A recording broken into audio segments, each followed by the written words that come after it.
everyone. Hello, guys. Hey, Hello. sir. Happy Thanksgiving. Happy Thanksgiving. Oh, yeah. I was just downstairs with. We have a couple of neighbors. We're kind of like a little bubble, you know. It's like so our kids play together, and so we're just like having dinner, and went downstairs. Like there's a little fire outside, so I'm pretty smoky right now, but it's all good. All right, so still like impressive that we are like 14 here. Yesterday, I think we are like 16 or something like that. So plenty of Yeah. people. That's awesome. Okay. So I noticed yesterday that I'm actually falling a little bit behind because yesterday you're supposed to. Actually, is it today? Oh no, yesterday. Supposed to be talking about some of the maps. You know, it's like talking because next week you're going to start painting the albedo, and this week we should have something like at least like some of the specular maps, kind of like starting to work on them. Not necessarily anything finished or anything like that, but I actually managed to do something here, which is um, I actually, since I'm using the same topology, I brought my model that I had some texture that was kind of like just like a, I would say blocked, right? Like it's not like a super detail or anything. But this model here, I had like all those passes that I did. So I did a SSS, I did a specular and a roughness map, like very simple maps. And I think we can start with those ones, to talk about it. But I think before we do this, I still going to stick with the program and try to get a little bit more of like lips, work more on the lips and the nose, like I mentioned yesterday, and then see if we can work on the rest of the stuff. A couple of things that I wanted to address, like between yesterday and today, would be like those maps, like the specular map, roughness map, and then do some of the work on the nose and mouth, and also on the Maya side of things. There are a couple of things I want to do in terms of like the micro displacement. There is an old way that I used to do, which was based like bump map, and then there is a new way to do it, which is basically blending displacement maps. So it kind of like, just to give you like a preview in here. So basically I'm using those two nodes in here. So the plus minus average and the luminous one, which basically they, because the cell noise and the map itself, like the displacement map, they're in different, one is actually, oh, how does it work here? I think, yeah, so I'm using like the 3D information from each one of them, and then I have to combine both of them and then export like the 3D version of it into value, and then from the value it has to go to the displacement map. So it has to go through this because you cannot simply plug this node here directly to the displacement. You have to convert like from RGB to luminous first. So that's why I'm kind of like, I have to go through those two steps in here before I plug in there. But this is going to be something I'm going to have to spend more time explaining. So maybe we can start with this like right before we talk about painting the albedo on Monday. I talk exactly about this. It's like I'm going to save the scene the way it is right here.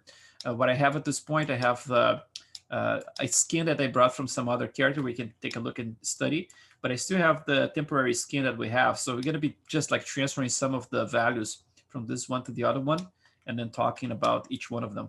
So that's kind of like what I need to do with you guys. But for now, let's stick with the sculpture since we are in the middle of this whole thing, and then try to get the sculpture kind of like not done, but it's like get some progress on it, and then talk about like the rest of the parts that are missing basically. It's like some of the forehead wrinkles we're probably going to be talking about next week because I still have to finish this entire area here. But we can talk about the nose and mouth for now. So let me just bring up this. Let me do the same thing I did yesterday. So let's just bring this guy here. And then where is Silvano? This one. So basically I'm going to put both side by side like that, because we're going to be, again, like working two different characters here as a reference and trying to, come up with something that's convincing and it kind of like something in between. Let's take a look here. So lips, right? Like a lot goes on when when you get older, right? I mean, first, like the gravity, right? Like the gravity is one thing. The lack of the fat tissue underneath the fat pad is going to start shrinking, and then this fullness that we have in a young face, it starts to get away, go away, and then you get a lot of the bone structure start to reveal itself, right? Like, so you don't have like this little transition points anymore with the fat pads in there. So everything becomes a little bit more hollow. And then you have the sagging from the gravity. And then you have the overall, it's like loss of fat, So basically like the lips, this guy here, I don't know how his lips were as a younger man, but probably like fuller, and then as you get older, normally like this volume starts like to diminish, right? Like, so it gets a little thinner and thinner. Unless you're, what's the name of Steve Tyler, right? Steve Tyler just gets bigger and bigger. It's that guy. It's the only example in the history of the world that he gets more lippy. He buys it.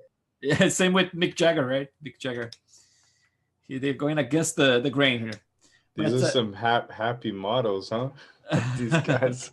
Everyone's like, oh, real depressed. I know, right? Like there was I don't know if you remember that website was called, what was that? 3DSK. 3DSK was a big reference, like for, I have a bunch of packages here actually. I'm just gonna show you. So I still have my 3DSK stuff. Reference, let's see. And I think Gigapan's going out of business. I think I saw that. Oh, the 3DSK? No, Gigapan. Oh, Gigapan. Oh, really? Interesting. So this was basically like the website to go back in the day, like the 3DSK website. And they had like all those things. And the thing that's interesting is that some of the models, I think they have like even porn stars in there. Some of the models look very depressed, and then it seems like they would get like some homeless people and just drag them into a studio, like taking multiple pictures of them. Some of them like look pretty beat up, but and then some pretty ladies and everything. But the thing is, like, I don't know exactly what the intention was, but sometimes they get it's like those young ladies to spread themselves, basically. Like they take pictures of everything, so like it's kind of like a X-rated. But it's cool because you have access to a lot of information. It's like, this is not like back in the day they didn't have the same cameras we have nowadays. So it's like the quality of the pictures, they're not that amazing, but still, like for let's say like for faces, so you see like you start seeing stuff going on in there. For faces, you still get like good amount of detail, but not like super high res. But it looks a little sleepy in there. It's like it was definitely like not the super high res images we get nowadays. But this collection here is still a good reference, because especially like for it's like for parts of the body like this, like arms and hands and stuff. There's some very interesting poses that they do. I downloaded this, like basically like you would subscribe for a month and you could download everything. So I downloaded a gigantic amount of stuff at some point. But yeah, they have like those, poses like fighting, for example. So you get like those types of poses in here, and all kinds of body types as well. So 3DSK was really the way to go back in the day. Nowadays, you see this type of poses and everything basically like as a 3D model, right? Like you go to 3D store, 3D scan store, and then they have like this kind of stuff like basically scanned for you, which is kind of cool. But I still use this reference here. So lips, right? The first thing we noticed, like at least that I noticed when I started working with lips, it's how this transition happened between the pores and the lips themselves, right? It's a different type of skin in there. As with the older guy in here, you can see this. It's kind of like a creased edge, right? Like you can see perfectly right at the specular right here how much it's visible. With an older person, everything is a little bit more smooth, right? You don't have so much of that, but still do have some of that. In terms of the color of the lips, everything changes depending of the type of like the I'm not gonna say the race, right? But the ethnicity, and also the habits, right? Like yesterday I was mentioning, if the person is a smoker for their entire life, probably the lips gonna have some kind of coloration, it's like a little bit more like some spots in there, maybe like grayish. The skin gets a little bit more sad, right? Overall, like if you have a lot of toxins in your body, especially around the mouth, right? Like the direct contact with the cigarette in there. But then there's a lot of interesting stuff here. I mean, like, again, it's a fractal. You're never going to be able to represent everything that's in there, but you can get a good idea about what's in there. It's like, you see when you get like right close to the the pores in here. It's almost like a crisscrossing kind of crisscrossing kind of effect right there. And then everything here is the fractal effect, right? You're gonna notice like those bigger valleys in here, and then they break up into smaller and smaller forms, right? And you see that they are never like it's something that they're kind of like random, right? So for example, like you have them a little bit parallel in here, but normally what happens is that some of them are longer, right? Some wrinkles are longer, some are shorter, some are deeper. It's never like something that you can say like, okay, it was machine made, right? Even though those ones are kind of parallel in here, you still like have a difference in terms of like the length they go, and you know, it's like, so this kind of stuff like is important to observe. You know, it's like first the transition, how this thing happens around here. We're gonna have to find a way to make sure that everything talks together, you know, in a nice way, like with the pores, right? You get the pores and they start stretching, and then become those tiny little lines that you see around here, right? They happen like at the top and the bottom. So we're gonna be starting with a lot of those little lines. I started already doing some of them. And then we're gonna start building up some of those forms into the lips in there. So I'm gonna use like kind of like both of them as a reference here. They look like they're kind of dry as well, right? Look like dry lips in there, both of them. Yeah, so let's just put this one in a second screen here, so I'm not. Yep, and then I'm gonna use that as a little bit of a reference. Sometimes I just like, you know, don't even use the reference, just keep sculpting. But in this case, let's use some so we make sure that things are correct. So I'm gonna switch to my carve brush, and I'm gonna use like intensity maybe like 13 or 15, something like that. And I'm gonna do like everything symmetrically first, starting from the outside in here. And those guys around the top in here, as you could tell, you look at the reference, they are a little bit parallel to each other. You know, let me just carve them a little bit deeper here. So some of them a little bit deeper like that. But the bottom ones, they become a little bit more of like a crosshatch kind of, you know, effect in there. And then if I'm trying to mix this with the pores around them, I'm gonna have to make sure that I actually pick some of those pores and I just drag a little line right on top of them to make sure that they read like they're stretching, you know? So I can do some of that. And then obviously all this stuff here is just a tiny little piece of an entire portrait, right? So it's always a matter of like how much you wanna push, right? Like how much you wanna represent that. If you know, if you wanna do like super close up renders, you wanna be proud that the stuff is in there, right? Keeping in mind that you're probably going to be sculpting stronger than what you're seeing because of the subsurface scattering is going to be killing a lot of the effect. So you can go like much stronger than what you think it is, you know, almost like double as strong. So, and then let's see, like right in the middle here, let's try to do some of them asymmetrically. It's like pick an angle here. I can actually see the speculators kind of messing up. Sometimes if I cannot see things very well, I'd rather just go upside down, you know, and then I can actually, yeah, see stuff a little bit better. Let me just like increase the intensity a little bit, maybe 15, 16. And then let's drag this. And then some of those guys here as well, I'm going to start to add a few lines here and there. It's just kind of like a vertical line right at the philtrum here in the center. But those guys, I want to make sure that things look better when it comes like to the blend. And I can just like smooth out those guys that were, you know, it's like kind of affecting the lips in there a little bit too much. So let's try to go to the lower part. Oh, look at that. Some pores just leaked in there. Got some pores in the lips. We don't want that. Let's just smooth it out right there. Hey, Chris. Yes. Hey, I don't know if we have mentioned this before already. So basically, before you did the pores, did you actually create a layer? No, actually, for HD geometry, it doesn't accept layers. That's it's a problem. I mean, like you can have layers outside of HD, but not inside of HD. So what if after I make all the pores here, and then if I want to go back to sculpt more details, and then is it gonna pull up everything?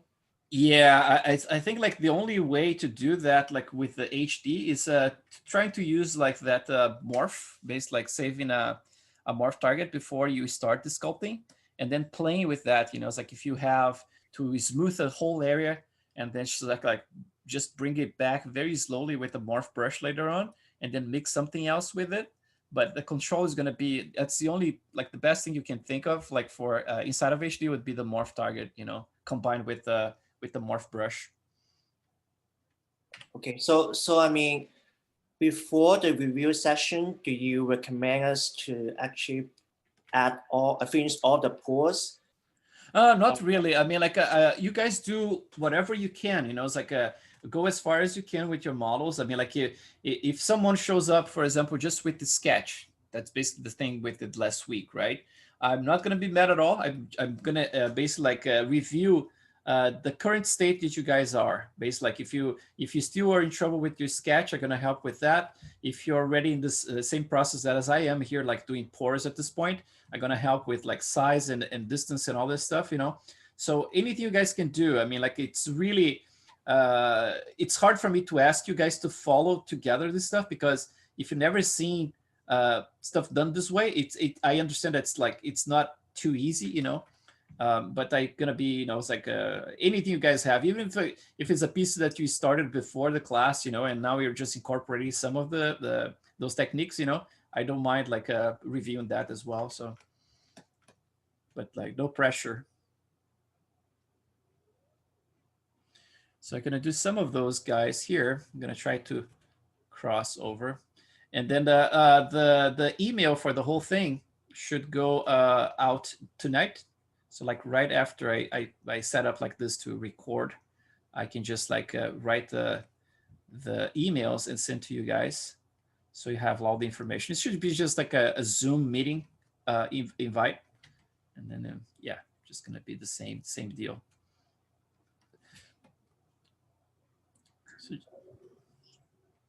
So, Chris, sir, when can we send you the models right for review? Like what will be the deadline before we send it to you or mail it? yeah, I mean, like in the past, I would always ask people to send stuff like the night before. But the thing is, like now with this Google Stream that I have, like the little drive that I save everything locally in here, it's very easy for me to just like download stuff like much faster as well, you know. Yeah, I think like if you guys upload to the drive that I have set, it should download overnight. You know, it's like, so it should be fast for me to grab everything that I need. I would say like if you do like within a few hours before the reviews start, it should be enough like for Google Drive to just recover all of that. You know. Okay, and we should mail it to you or? No, yeah, like together with the email tonight, you're gonna get the link.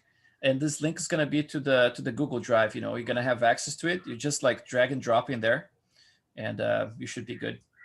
Okay, thank you, sir. Cool. No problem.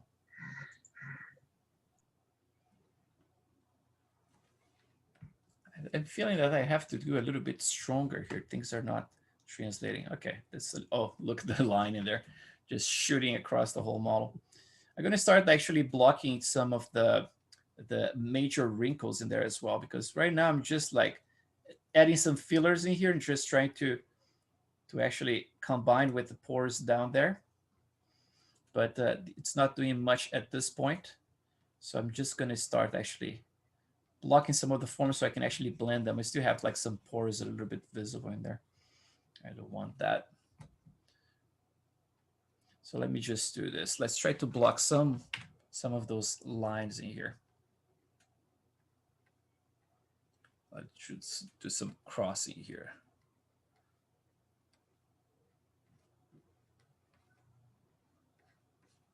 All right, let's just do it. Okay, so let's take a look at those lines here. So we're gonna have to make sure that we're sculpting something to look like there is a hierarchy, right? That means, you know, again, working with the primary, secondary, tertiary forms within the context of the lips, basically. So what I'm gonna do here, let me just try to hide the top part of the face here. So I do this by clicking W, E, or R, and then I'm gonna just like click Control, click the top lip, and gonna go down So it kind of splits the whole thing in half like that, right? So now what I can do, I can reverse it and then say visibility and then height. So now I just have access to the lower lips. And now I can fix all that crap that I have in there, like some pores that got leaked in there. So let's just smooth them out and then go to a few. See, like there's this lining here that I want to get rid of it as well. And the lower lip is going to be important to actually try to capture that angle. You know, it's like we want to make sure there's a certain angle. They're a little bit inflated right now. So I'm going to try to just like make this a little bit lower around here, a little bit flatter towards this little edge. So this edge should be like, if I look from below like this, it should be pretty much like, you know, one of the most forward parts. So I'm gonna just bring it forward a little bit and then try to get this angle a little bit less round, right? Just to get a little bit sharper. Something like that. And let's see, in terms of the forms themselves, it's still a little, you know, confusing in there. It's not like something that I really like at this point. So let's just try to build up a little bit more around here. A little bit more roundness here. Fill up this area a little bit more. And I'm gonna dig this area a little as well.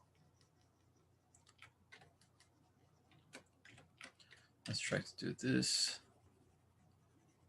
Right. And then right around here, I'm gonna try to bring this a little bit more of a line, continue a little bit further, just a little bit. And then obviously we're gonna find out, you know, if it's too sharp, and then we can just like smooth it out and something like that. Let's see.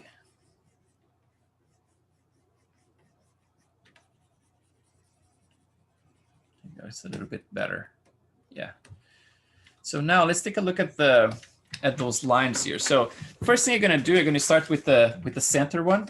Obviously, the model at this point is completely symmetrical, right? Like, so we cannot trust that, you know, things gonna just magically work. But what I'm gonna do, I'm gonna start with yeah, let's stay with the subdivision level a little bit lower like this. I'm gonna turn off my symmetry, and I'm gonna block some of those lines here. Let's try. Start like very soft with it. So right around the center here, it's just like draw the first one. It's going to be something like that. I'm trying to not go like too vertical, right? There's a little bit of a diagonal in there. And I'm going to get a few of them. So one is going to go around here. I'm going to try to keep like a certain length, right? And then for the next one, I'm going to try to not repeat that and maybe try to change the angle just slightly, something like this. And then around here, another one, maybe a little bit shorter around here. And then a little bit longer again around there. And those ones here, I can actually go all the way because this is gonna be kind of like pressed against the top lip. So I can actually get some of that. So just like a few of them like this. Let's get another one, maybe a little deeper, so around here. And then let's see another one around there. Change the angle slightly, maybe a little longer towards the bottom. Then change the angle a little bit again. A little bit shorter right there, a little bit longer again. Just keep a little bit asymmetrical, right? So now this was sculpted basically on this lowest level, not the lowest, but one of the lowest levels here. So let's use the clay build up with a round brush. It can be alpha, right? It can be any of those guys here. I think we use like 37. So with the clay build up, you can use like a very low intensity, let's say 2. And I'm gonna try to build up those areas in between those lines that I just drew. So I'm gonna just build up little volumes like that. Create those little pillows in here. Same for this guy, for that guy here. Gonna get and just like fill them up and trying to get a little bit of that organic feeling to it. Maybe a little bit stronger around here. Man, I ate a lot of food just now. My wife, she was cooking since 3 in the afternoon. I asked her if she wanted some help. She said, no, just help with the table stuff. So just like table. But Did yeah. you eat? Did you eat the table? Man, yeah, this year was the very first year we didn't get a turkey. Normally ILM, they offer, it's like a turkey and you have to kind of RSVP and then they give you a turkey. But this year I just like, no, man, it's just, sometimes we get it and it's just like a waste of food. It was like, we don't eat the whole thing. Like my mother and father-in-law, they have like turkey for like a month after Thanksgiving. They are cooking 2 turkeys today, man. It's just like the 2 of them and my brother-in-law, and they actually made one in the oven. And I think the other one they were smoking. Like, why do we need 2 turkeys, man? Crazy people.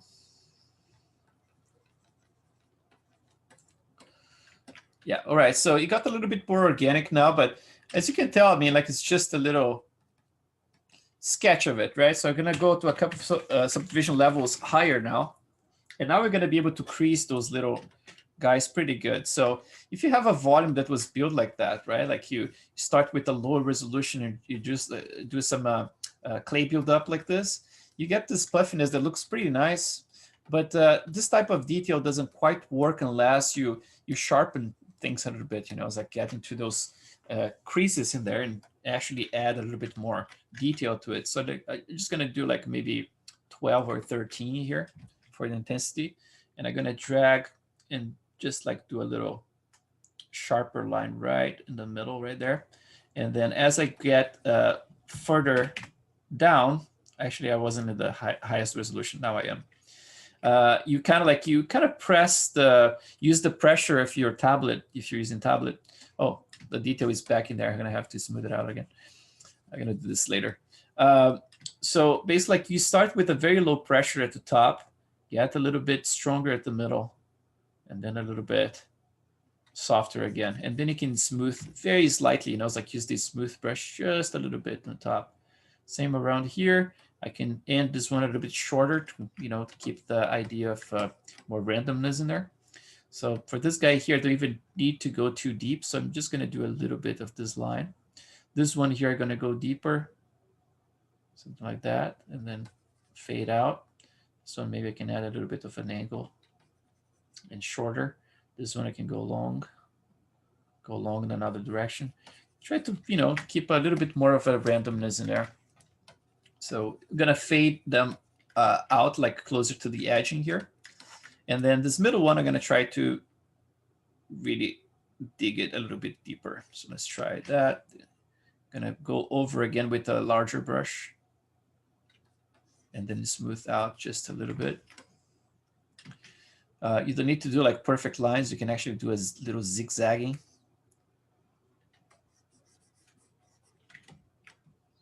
So for that guy right there.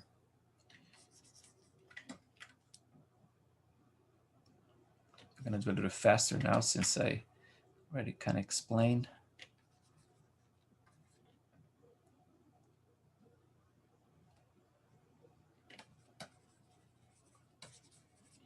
Excuse me. Yeah.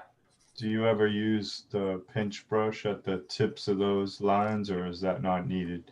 I don't trust the pinch brush that much because of the way that he actually pinches everything kind of like horizontally. And I rather deform everything towards the normals because I want to make sure that my displacement maps don't get messed up, And I'm always afraid, like if you move things kind of like a side to side, the pinch brush, for example, I'm afraid that's going to look a little weird, it's like in the final displacement. Unless you reproject this to a new model, and the reprojection happens like based on the normals, I think everything becomes more normalized. But yeah, if I'm just like trying to export straight from this model here, I would not trust that much.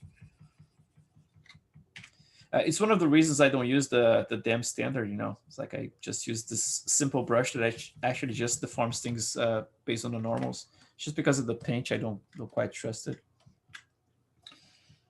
But let's see. So right now we're going to start to add some more, it's like directional stuff in here. So for the lines that we're going to go from, it's like from this corner here, we're going to start to pull some of those lines. Oops, it's a little bit strong now. Let's see, 12, 8, maybe 10, something like that. So just going to pull some of them going towards outside like that. But then from time to time, I can actually just bring some of them more into like a cross kind of thing. And then some of them I can actually start to blend with those guys.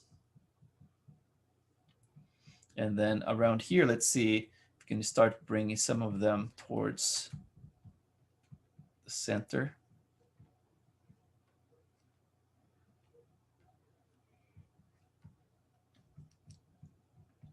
So much here you can do with this area. I mean, there's a lot. You're gonna add like some horizontal ones as well. They're gonna go like kind of long.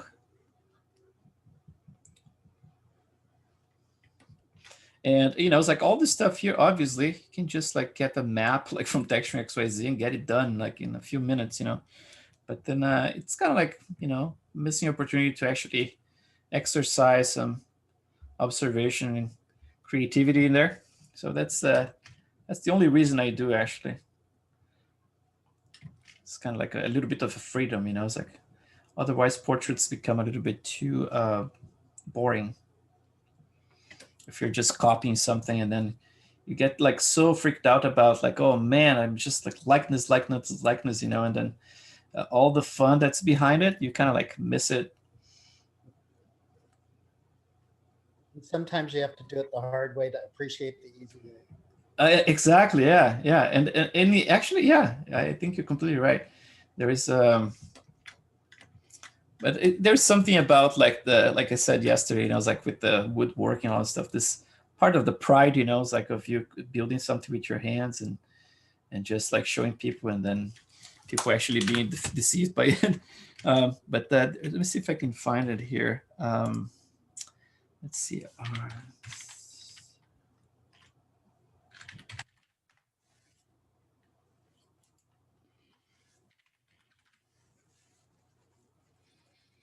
What's his name, man? I forgot. Let's see. It's let's see if I can find on my Instagram right here. There you go. Let's see.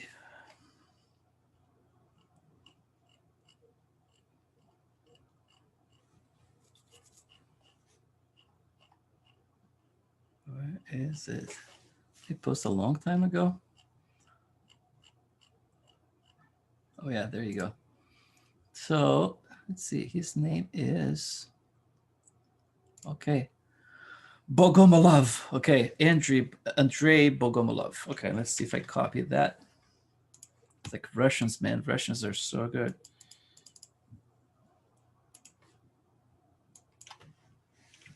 Russians are crazy. All right, let's see. This guy Those here. long winters. What's that? Those long winters. I know, right? Oh, look this guy, man. I mean, like, this is all like hand sculpted, right? The interesting thing is that I followed this guy for a while. He's a really good artist, you know. It's like he has some very creative pieces as well. This is his wife portrayed as a nun, right? And the thing that he tried to do is exactly what I'm doing. He got fascinated with the fact that you can actually hand sculpt stuff and make things look realistic, you know, it's like by hand sculpting it. So he got fascinated by that, and he did the whole sculpting by hand. And it was funny because when he bought my class a few months ago, I asked him, you know, I was like, why are you buying this? You know, like, because he already know a lot, and he does everything with V-Ray. And he actually said, like, dude, he actually helped me a lot, like all the whole HD geometry thing. He opened a whole new world for him. And I was like, he was really looking for something that he could actually push the, you know, it's like the details and everything. So he was, you know, it was like when he posted this, I even posted my Instagram, and I said, like, this is better than stuff I do. And then I asked him, you know, I was like, I don't know, man, like if I can even, you know, post something like this as telling them that you're my student because you're already so good with this stuff, you know, and you didn't do this during class because he bought the offline class.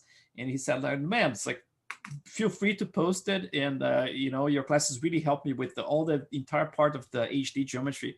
That was kind of like what was missing in my pipeline. And he said he was super thankful. So he allowed me to actually post it. And I really love this piece. You know, it's like, it's really, really beautiful. Not the Arnold, it's V-Ray, but, you know, it's like amazing, like really amazing stuff.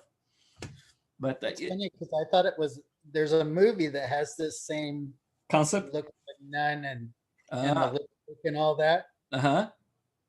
I thought that's what it was from. And the attention to detail, man. This is stuff I really love, right? Like, just like such a beautiful piece. Like and the thing is, like, it looks very realistic, especially the lips. He did such a beautiful job with them, and it's all hand sculpted. So at the end of the day, you can't create something very realistic by hand sculpting. It's like, and I think that's the fun part about the entire thing. It's like, at the end of the day, when you look at the model and then someone comments like, "Oh man, this is not a picture, it's not a photo." Sometimes people are just being nice too, but sometimes people are really tricked, looking at stuff. But Chris, can you hear me? Yeah, I can. So what do you think is the biggest gap or the biggest I don't know, difficulty for the beginners artist? I mean, in terms of, like, I don't know, portions or knowing the details or managing compositing or lighting. So where do you see the biggest gaps in the people that are trying to reach, achieve realism and stuff? exactly? Yeah. So I would say, like, the main ingredient I would say is the primary and secondary forms first, because you need to make sure that the structure is solid, right? So that doing all this detail is very fun and everything, but the structure have to be very solid. I mean, that means, like, the distances have to be good. It's like the relationships, like, let's say, if the eyes are too deep into the skull, they're not going to look good. If they are too forward, they're not going to look good. It's like, if the whole area of the nose in relation to the nasolabial, it's like it's not like buried in that area like correctly. If you don't have enough, like, curvature in the muzzle area in the mouth, like, to it's like to show that there is actually a teeth underneath it, that's why it's causing that form. All this structure, like, I think it would be like the first thing, like the most important thing of all. And then after that, obviously you have a lot of stuff to do, like, with the detail part of the work, but at the same time, I've seen work that looks really good without half of the detail that I do, because it was planned to be rendered from a certain distance. It's never like to render like super close-ups like I do my stuff sometimes. So if you do that way, it's okay. But let's say the idea behind it, yesterday or the day before, we were talking about, like, the Ian Springs. It's like the idea was really cool. This one we just saw, was like with the nun, kind of like putting some lipstick. It's like, it's a very cool idea too. So the idea is very cool. It's such a combination of things. It's like the presentation is super important. Sometimes you see, like, very average work. It's like work that's not that great, but the presentation is so good. It's like the lighting is spot on. The model looks like it's a physical model. And every time you make something to look like it's a physical model, even when you have, like, problems with the model, like, it's like the anatomy is not quite there or something like that, the model looks physical. And then it instantly becomes a little bit more believable, when it looks like something physical. It can be like a bad model that looks like a perfect sculpture, just because it's, it's like it looks real.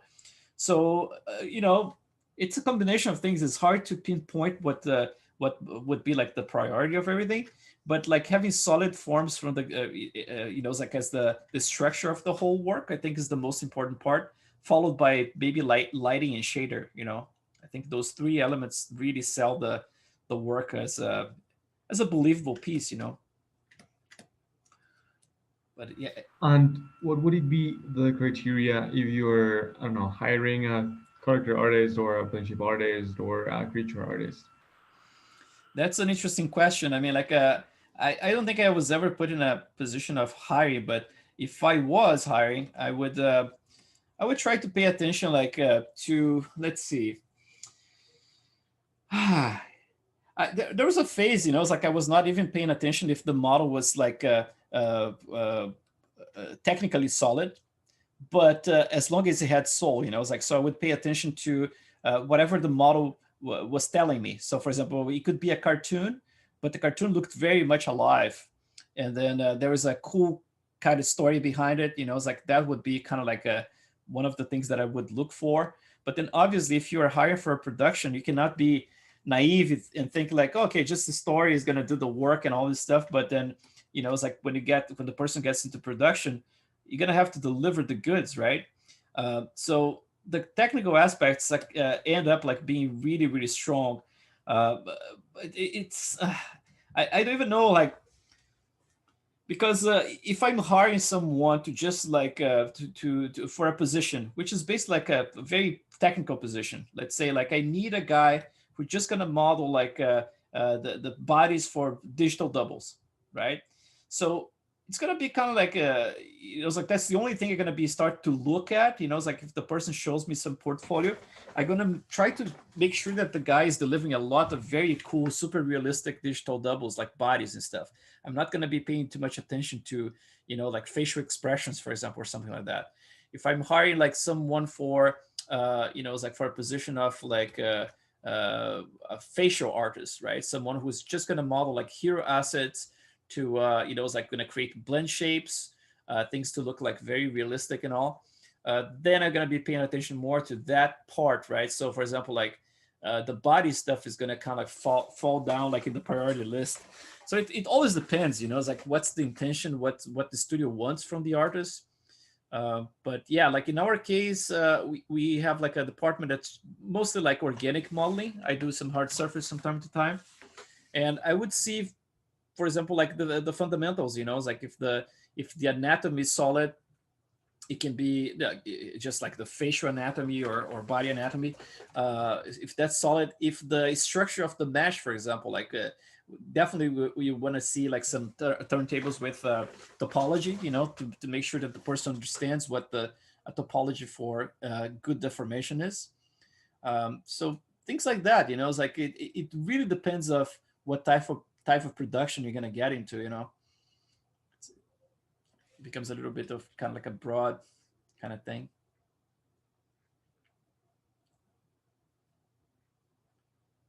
It's very rare that people come like to artists like a modeler, for example, and say like, oh, can you take a look here and what do you think about hiring this person? Normally it's decided by model supervisors. It's like they go to meetings with recruiters, and then they look at the portfolios and they kind of like, sometimes they forward something to us and say like, what do you think about this? It's like, I think the guy's really good, but what do you think? So that might happen, but I think it's, at least in my case, it was so rare that someone came to me like, what do you think about this guy? And on top of that, there is always that problem, man. Like I got in trouble, like I would say like 2 times. Yeah, I would say 2 times that someone basically like didn't know me. It was just an artist who didn't quite know me, but they told someone in the studio that they know me, right? So basically, like I think it was a guy who I met like in one of those Gnomon things, and the guy said like, oh yeah, I know Chris and blah blah blah, and then someone, a recruiter, came and asked me like, what do you think about this guy? He said he knows you. And I said like, well, I don't know the guy, but I've seen his work and the work looks really nice. It's like, give it a shot and let's see what happens. And then they hired the guy. And this was many years ago. And turns out the guy was a douchebag. Wow. Yeah. So, and then it happened with someone who was actually more of my friend at some point. But then the guy turned out to be a douche too. But he was kind of like someone I knew better, and I actually recommended the guy. So I got to this spot that I'm kind of afraid of like recommending people, and if I do, I normally do with disclaimer, it's like, well, I know this person from this specific, forum or whatever it is, or from Facebook, but I don't know him as a person, it's like I cannot vouch for the guy. I mean, like, it's up to you if you hire him, like if something goes bad. But man, you find all kinds of people. I mean, there was a guy who actually, he was actually stealing some work from some other people and then passing as his own. So when he was hired, turns out that some people were actually questioning. It was like, why did you hire this guy? I mean, like, he's not that good. And then basically like the models the guy was producing, it was all like full of holes in the topology. It was like actual holes, it's like there are holes in the model. And people were like, how someone like this get into production, it's like get a job in a big company doing this kind of hacky job. And then turns out that people discovered that he was actually repurposing other people's models and passing as his own, So Wow. so yeah, it happens, man. Like it's a small industry, and once you do this once, then you burn for life. It's like people already know, and then people tell each other. It's like, and then all of a sudden, yeah, you kind of like burned. So the first thing, like, be honest. It's like, and one thing I say, like, when you go to one of those like interviews, right? Like you finally get your feet at the door, and then you're like, okay, I landed an interview. So what should I say, right? And I say, be obviously be very honest about everything, but put that extra sauce of showing that you're really into it, anything they give to you. I remember, like, in my interview, I played safe, and I was smart in the way that I spoke as well, because when they called me at ILM, I didn't have a portfolio. Like I had a bunch of work in my laptop, and I just brought it. They plug in a projector in there, and then we had like 12 people in the room, a bunch of supervisors, and then I was just going over each one of the pieces and then talking about each one of them. They were just like watching. And then at some point they said, sometimes what happens is that we don't have like all the juicy, super cool work to do. And then what would you do if you, for example, like we gave you like a bunch of boxes to model, from time to time, it might happen. Would you be like okay with that? I knew it was a tricky question, right? Like, so my answer was like, well, I come from banking, it's like I was, working in a bank. Like, if you give me box, I would be happy to model it for you. And they obviously, right, they just look at each other and like, oh, little smiles, right? So you have to play smart, it's like and tell people what they want to hear as well. I mean, like during production, sometimes you get some very cool work to do, but sometimes you get very sucky stuff, and you just have to be able to adapt to that. One thing that I mentioned, like when I went to THU a couple of years ago, I was actually reviewing some portfolios, and I've seen some really amazing stuff. It's like some artists, like very young artists with beautiful stuff. And then one of them had a very strong portfolio, and he said something like, what do you think, like, it's like, because once I get into the studio, I don't know if I'm going to be okay if they start like nitpicking my work, because, I like the stuff I do and blah, blah, blah. It was like, well, if that's your idea about working for a studio, you should try something else in life, because it's going to be nitpicked forever. It's like, no matter how good you are, the work you're doing is not your work. It's the work you're doing for someone else. And it's kind of like a different, a difficult thing to grasp sometimes, like for young artists, because we think like, oh, we are, we learn how to model some heads, and now we are like the best in the world already. And and then the thing is, like, the work is never yours. It's like when you sign all those contracts and NDAs and all this stuff, the work is basically like it's a service you're selling. So you don't have any rights over the work. They can do anything they want with the work. And at the end of the day, once you learn that if you redo the same job, like let's say like 10 times in the same day, at the end of the day, it's going to be the same salary and the same hours you're going to have to work. Try not to work for free, right? Like overtime, like unpaid overtime is a no-no. It creates like a really, really bad thing around you. I mean, like the other people are going to start looking weird at you. It's like people with families, right? Like kind of like start like leaving at like, I don't know, like 6:30, and then all of a sudden you're in the studio there, like and then it's like working more than anyone else. I noticed this a few times. It's like people, they are very hungry when they first start like working in the studio, but then they burn out very fast, man, because they are there all the time. There was a friend of mine, he actually got a job, his dream job, and he was a studio man, like probably like 12, 13 hours a day with a family, and then basically like not seeing his family that much and all this stuff. And sure enough, he got like higher in his position. Like he became a supervisor like within a year. It was super fast, like a really, really fast. But at the end of that first year, he was completely, it's like drained from all this stuff. It's like from working a lot and all this stuff. And then the guy was one of the first to leave, and that happens a lot. People just like put a lot of effort to just show like, oh, I'm here and I'm all company and all this stuff, and then all of a sudden they're burned out. So trying to balance life, with the studio life is very important. And it's the kind of stuff you only realize when you're a little bit older, when you have a family and everything, that work is just part of life. It's not life itself, right? Like, and people get that a little twisted. And when you get a little twisted, the companies that you work for love you for that, because they're gonna fully take advantage of, it's like all your disposition to be there and work for them. But at the end of the day, man, it's your health is more important, your family is more important, and a job is a job. It's like you can land another job in another place, maybe making more money. So yeah, you have to be careful about like the super dedication to your job. I mean, Yeah, it So happened what at Blur, during- actually. what's There was that? a guy, it happened at Blur, actually. There was a guy who like was really passionate about wanting to work for Blur. And he Yeah. like, I guess he like came in one weekend to like check his renders. Uh-huh. And then when he came back in on like Monday, like the lead guys were like, see, this guy works on the weekends and he checks his renders. And then it set a precedence for the studio. Uh-huh. And everyone got pissed off because like, he's going the extra mile and now everyone else is expected to go that extra mile. Exactly. Yeah.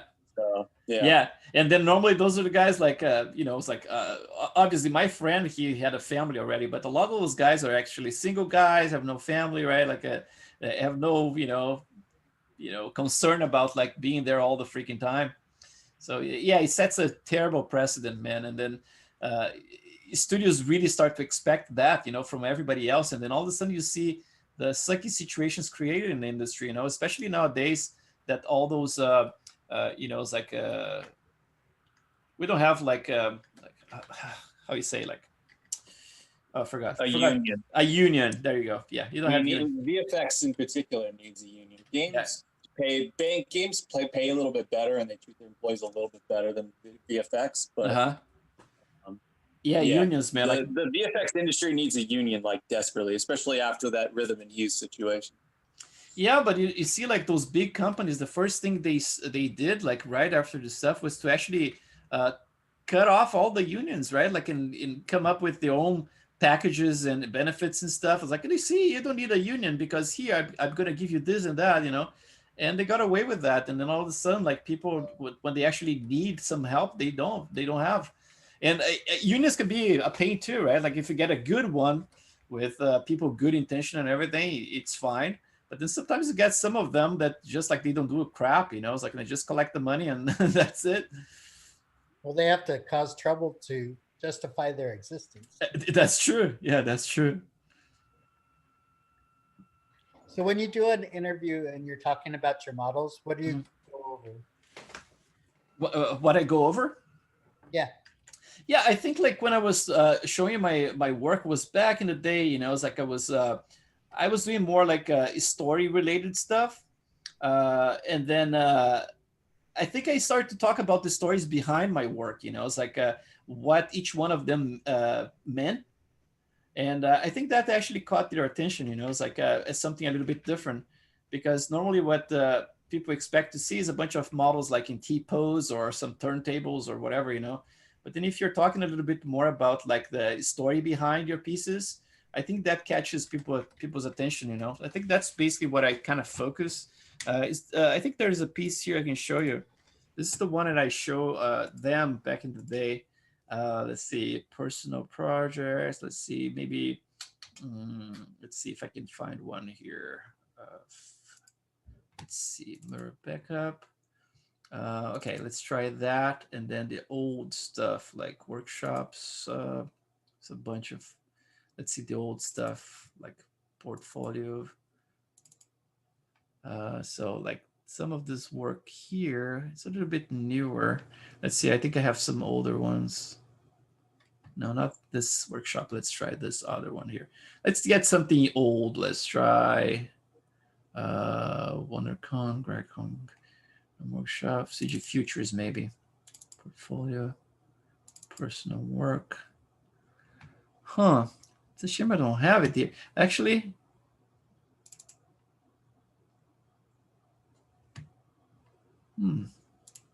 just a second. I'm gonna find it. Let's see. This one is older, so probably it has something there. Yeah, something like this. Let's see. So this piece here, when I did it, was right around that time. You know, it was like when I was trying to get the job at ILM. And this piece here, for example, like when I built it, it was, I think it was like ZBrush 3. It was like a beta for it. And this was one of the main pieces I showed them. This one, and I think later I did this old lady right here, right? So those pieces I actually showed them at ILM. It was like, and then both of them I mentioned, like this one, for example, like my intention was to create something that was someone you can believe that was part of like a National Geographic kind of, kind of illustration or something to look realistic, but, as part of something that was more like, it's like from a different period, right? And then I had those models here as well, like, the swimmer here. The swimmer is an interesting idea because like everything, like I hope I stay okay and I don't cry because like during the conference I normally cry talking about this shit. It's just that my family knows like the health part is terrible. It's like my father died. He was like 32 years old with a heart attack. He had like rheumatic fever. My mom died when she was 55 with breast cancer too. So I have this relationship with death. And I always questioning things, it's like, what's the relationship, it's like between life and death and all this stuff. And for this piece here, I think I went pretty deep with that concept, which was basically like this old man and this dad newborn baby, basically. And I built them as being basically like to represent the same person. So basically like this would be the last minutes of life of this old man in here. So basically like as he holds himself as a baby, he remembers his entire life in here. So like this whole life goes through his head right now. And then, so like there is a representation of a river in here. And this river, you cannot see from this angle here, but there's a rock in here. And I model in a way that looks like the ripples are shocking against the rock on the way up, not the way down. That represents like the opposite direction of expectation of life in here. It's like you don't expect an old man holding a dead baby. And, it's like you would expect the old man to be dead or, and then, so basically like the name of this piece, I named like the 2 leaves.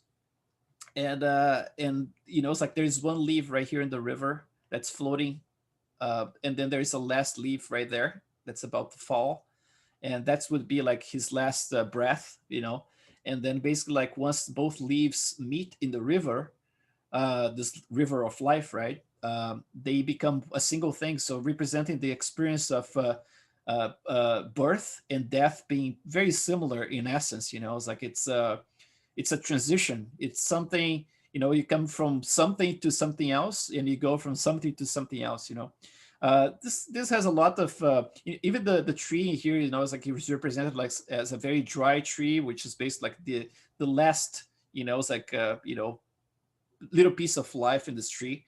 The roots don't touch the river anymore. They're barely, right there. So the river is just like across there. So a lot of like symbolic stuff happening, and it has to do with a couple of things that I went through in my life. I mean, like when my mom, she was like in the hospital, and my father-in-law back in the day, he was a Lutheran, was a priest from the Lutheran church, right? So he actually went to visit her one day, and he knew that she wasn't, she would not last anymore. The cancer spread to her, I think it was to her liver at that point. And he had this conversation with her, and he said that sometimes people, they just have to let themselves cross the river. It's like you should not be afraid of crossing the river to get to the other side. And then I took that as an inspiration for this piece. It's like the whole imagery of the river is very powerful to me because of that scene that I was there, like when he said that. And the fact that when she died, she was holding my hand, it's like I was there with her, and I was able to see her last breath, which was pretty, it really, yeah, it's always hard to talk about it. But yeah, so like there's a lot of interesting things here. And also there is the fact that I was doing a lot of meditation years ago. And so Zen meditation, basically like Zazen. And reading some books about meditation and Zen. And then there is always like those little stories about, it's like the disciple asking the master some questions, right? And there is this very cool one that the disciple actually asked the master, like, what's the meaning of life? It's like, what's life after death? And then the master, like, because they always have this funny way of saying things very directly, he says, like, I have no idea.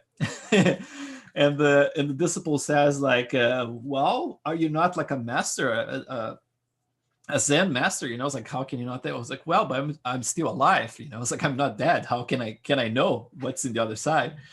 And then he goes on to explain that life, for example, and death are basically described as imagine like a log, like a tree that was chopped, and it's just that log that's in there.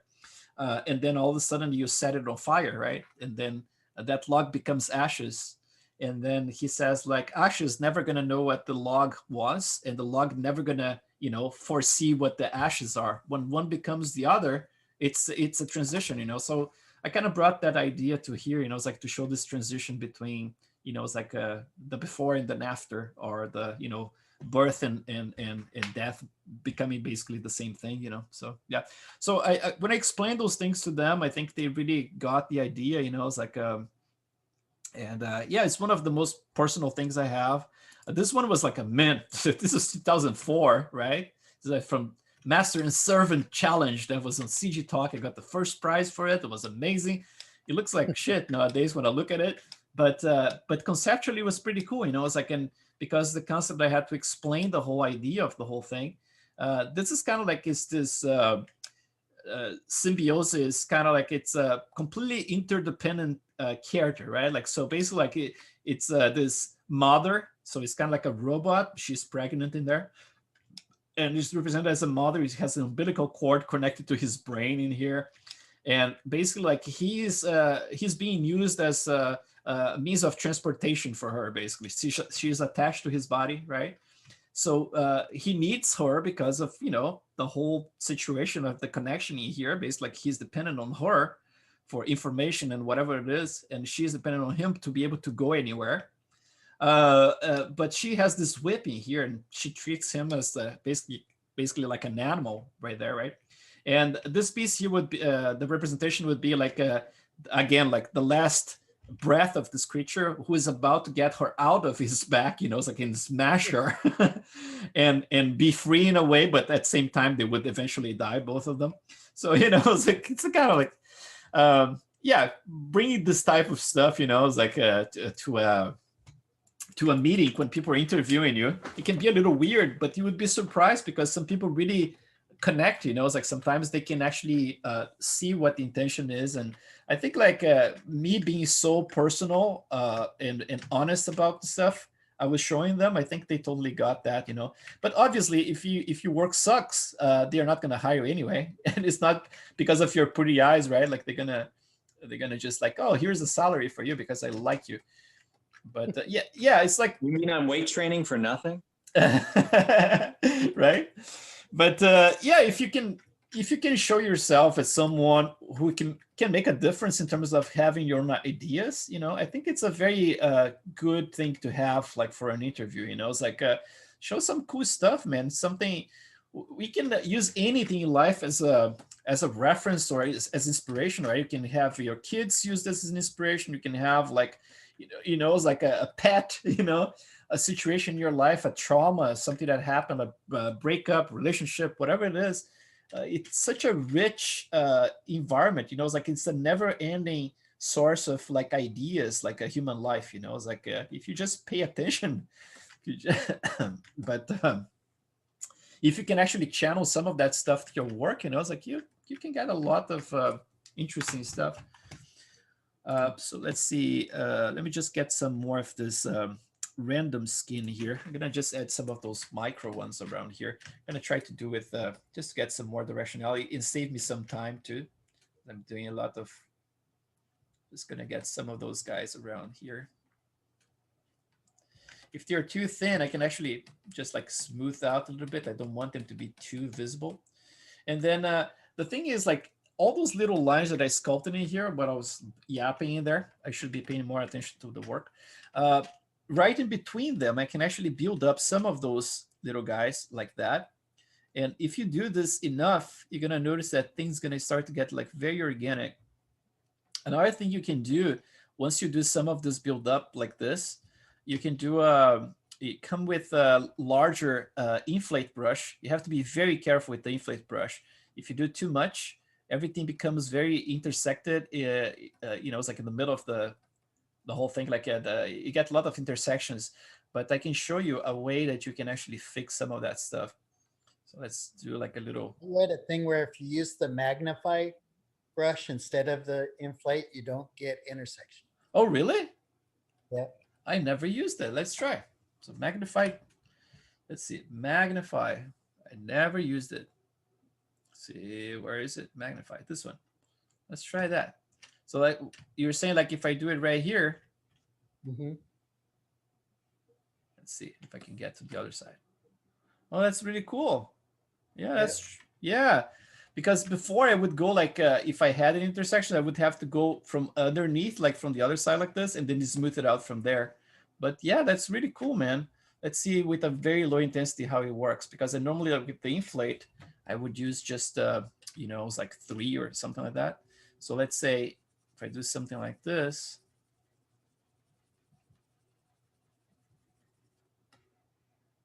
That's really cool, man. I never used the magnify. There you go. Thank you so much. Yeah, so slowly you can start building those volumes, you know. It's like, so this is going to be like a lot of like back and forth around this area. You're probably going to see a lot of more stuff done next time you see this, because I'm probably going to take the weekend to do a lot of this.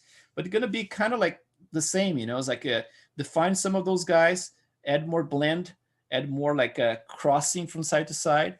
I'm going to add some more like horizontal lines, something like very, you know, subtle like this, just to represent a little bit more of this dryness. And then, you know, it's like you're going to have like some of those, you're going to have some diagonals. So you're going to, from time to time, you're going to cut across like this. Just like making sure you don't have like a lot of them going the same direction, otherwise it looks weird. So that's kind of like the way we're going to approach. But as I do more of this in another time, then I can actually explore, you know, it's like the other things I'm doing there. But it's basically like breaking up everything here. So I started with these bigger ones. I'm going to start adding like some smaller ones around them. And then trying to connect towards like more towards the edges in here. So those are going to start to connect more towards here. And then from time to time, again, I'm going to start to actually add some more diagonals. Use some of them as like contour strokes. Sorry? Use some of them like contour strokes. Contour strokes, what do you mean? Well, like when you're drawing in 2D, if you follow the form with lines, it actually reinforces that there's a volume there. Yeah, I try not to overuse it, but definitely like when I have like a volume, I actually, you know, it's like I try to reinforce like, you know, with the sharp lines in the middle and stuff, but without going too graphic with it, like otherwise it becomes a little bit stylized, right? But as long as you follow as a kind of like a fractal logic here, so basically like if I have something like that and that one breaks up around here, I can actually bring this one down and then break this one a little bit further. And like all this stuff, like there's so much you can do with just like by looking at the lips. So it's just like I do this in lots of different passes. If you could have like a full-on progress of my model from beginning to end, you would see like my mouse going crazy. So for example, like I would start working around here, work a little bit, introduce some of the wrinkles like I did with the lips, move on to a completely different area, work in that area, and then move to another area. So it basically like I work in circles around the entire thing, you know, never like focusing on a specific area and then working on it until it's finished. It's always like pass after pass. So the eye, I did that pass yesterday. I'm gonna go over it at some point again, reinforce some of those lines, increase some of them, you know, so I can and get something more interesting in there. Like you look at this, like even here, like in my website, let's see,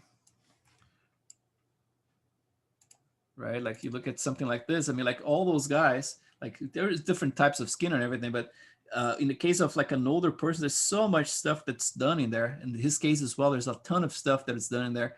So like eventually we get to that point that we have like enough detail in all those areas. But so I'm gonna do a little bit more work here on the nose because I think we are lacking with the nose stuff. And I try to, it's like show the brushes that I use and everything. And I try to do it in a way that everything after that is a repetition of the same technique, basically. I don't want to basically like do something behind your back, something I'm not explaining. But let's see if I can do some of that stuff here. So I have like those skin bumps. So let's see, this one here is, let's see which one is that. Let's see. Okay, so this one here is just a very tiny, so like I start with a brush, I believe like it's one of those, is it a 40? It's one of those small ones here. It's either like 47 to 40 around this area here. And I'm still actually tweaking my brush in here to look more like this. So it looks more like a pimple. And then I'm using a spray. So again, with the spray, you can actually bring this one down to have a little bit less intensity overall. Right here is pretty strong still, right? You can use this one to build stubble, for example. But if you reduce the intensity, this is based on the elastic brush, right? It's not based on the standard. Let's try to do with maybe like 20. Let's see if it's still too strong. Still a little strong. Let's try with like 16. So I'm gonna do some of those guys around here. Just get some of those pimples. So they're kind of like negative, positive right here, right? So they're just like positive little pimples right there. But then we can actually go back. This part here I have to revisit and actually resculpt. It looks very flat in there. Trying to follow that, what I see in the portrait, which looks a little stylized, just as a reference, but then I'm gonna have to smooth it out and redefine those cartilages in there. But let's say, gonna get a little bit higher here, but not too much. So something like this, little breakups for the, for the specular. So when the light hits it, you can see we're gonna have a little bit of a bumpiness in there. But now we can go with that other technique, which is using the single brush, the single pour, and go a couple of subdivision levels lower than we normally use, and even use like a lower resolution. So let's try lower intensity. Let's try 30, and then we're gonna put a bunch in here. So let's see. Maybe the resolution could be a little bit higher. Let's try this a little higher, and then let's try less intensity, like 22. Yeah, something like this. So right now you can see I'm building those little pores, but they don't have like that whole full resolution. You don't see those little rays coming out of the center of the pore, right? Like you see a little bit of it, but not by much. So like if you have a lower intensity and working with the lower resolution, you start to make sure that this blends with the surrounding areas in here. And then this type of brush you can use like right around here for this transition part to the nostrils in here. And then even like around here, you can add some of them, not everywhere, but a few that you can actually start blending with the upper area. So I'm gonna just like build a bunch here. And the distance would be nice if they have like, they follow a little bit of the similar distance between each other, right? You don't want it to get like so random that it doesn't make sense. It doesn't look like it's the skin, The skin has its own structure, but at the same time, you don't want to go like too dense like you have with the rest of the skin. I'm gonna make sure that we are building a slightly different type of skin here that's smoother, So around here, let's get some of those guys, some deeper and some a little shallower. So I'm gonna be building this around here. The center of it, I can put like right at the tips.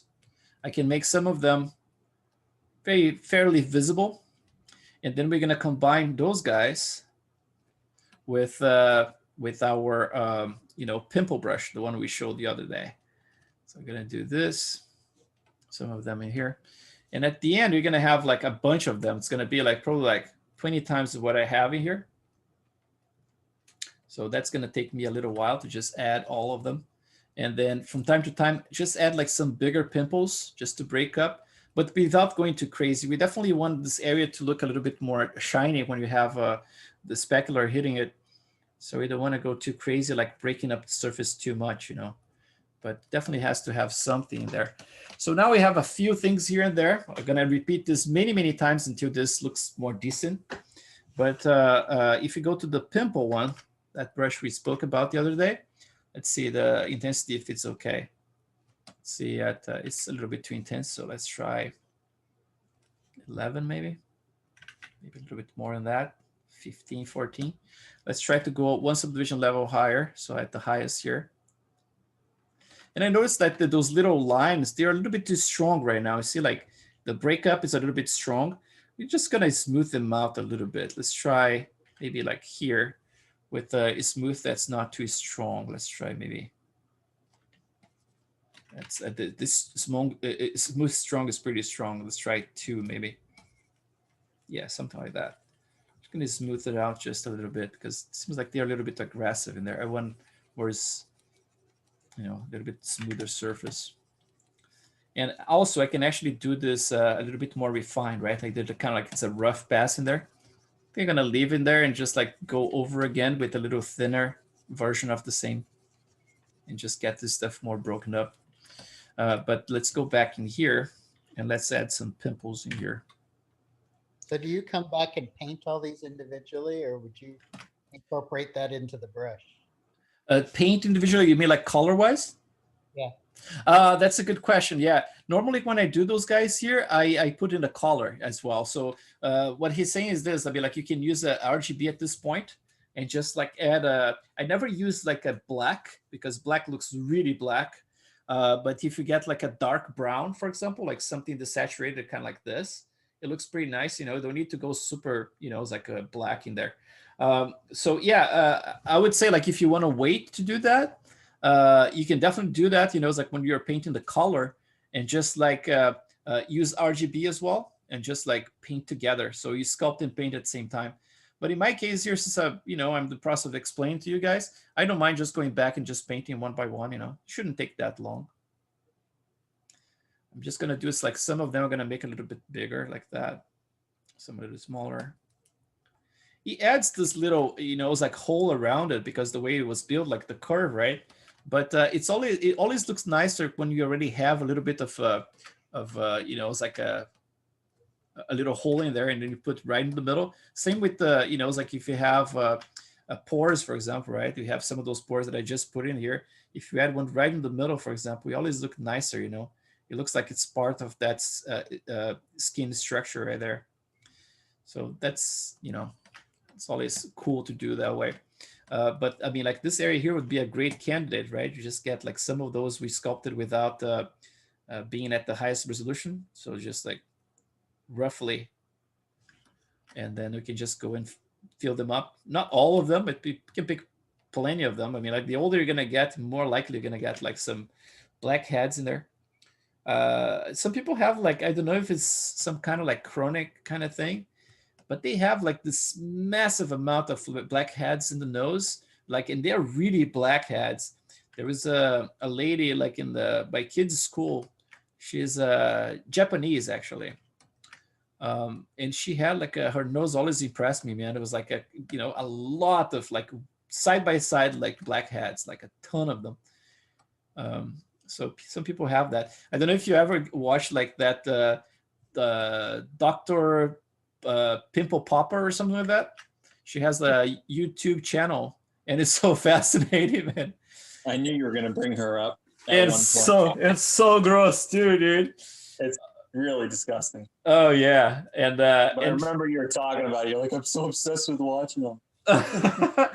And the fact that it's not only pimples, right? Like she goes like for cysts and almost like tumors and shit like that, and she, you know, chops those pieces out. I was like, holy moly! Yeah, it's very pretty gnarly job. Entertaining. What's that? Said it's a pretty gnarly job. Oh man. But it's actually interesting because some of the surgeries I've seen, like there is a doctor, he reacts to her procedures, and the guy is a surgeon, and I was watching him like commenting some of that stuff, and he said like, first off, she has balls, right? Like man, that kind of stuff is not easy to do. But the interesting thing, he was really surprised at some of the stuff that they normally do with general anesthesia. You know, it's like something like it's a major kind of thing. She's doing in her clinic. You know, removing like a gigantic, not a tumor, but like a gigantic cyst from someone's back. You know, it's like in cauterizing the whole thing and everything, kind of like a clinic kind of procedure. You know, it's like with local anesthesia and everything. He was like, man, she is good. When I first started watching the videos, she was just like popping pimples and stuff. I was like, oh, kind of cute. But then turns out she's a full-on like surgeon when it comes to this crap. It's amazing. Yeah, I heard she got a show. Yeah, she's a ninja, man. And she's pretty cool too. She sounds like a cool chick. Yeah, pretty I wild. saw one some guy's back a few years Oh, ago, yeah. and he got like a whole teaspoon out of it. It's like, Oh yeah. And some of them are like it's the gift that keeps on giving, right? Like they never stop. It starts squeezing that, man. It's like, oh my god, it never stops. It's just like it's awful.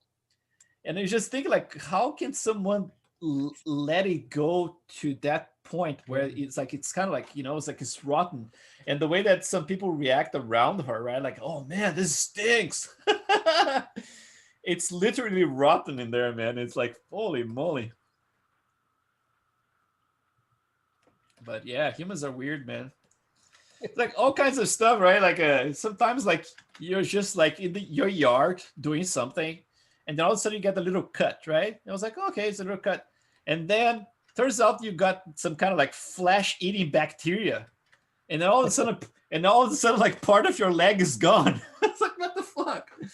I was just in the yard just like you know, last night or something. And then next day you get some bad infections, you know. It's like the body is weird, man. And sometimes it reacts against itself, right? To get those weird things, your body starts reacting and kind of like fighting itself and immune disease and stuff. Like, holy moly.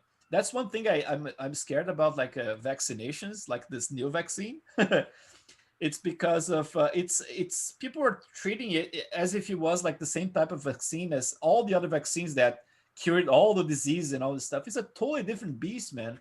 It's a programmable kind of vaccine, you know. It's like it messes up with your DNA, and in a way that you can actually, according to them, they can actually make your body create the vaccine on the fly, basically. Like it trigger your DNA to actually react in a certain way and program it to fight the different viruses and stuff.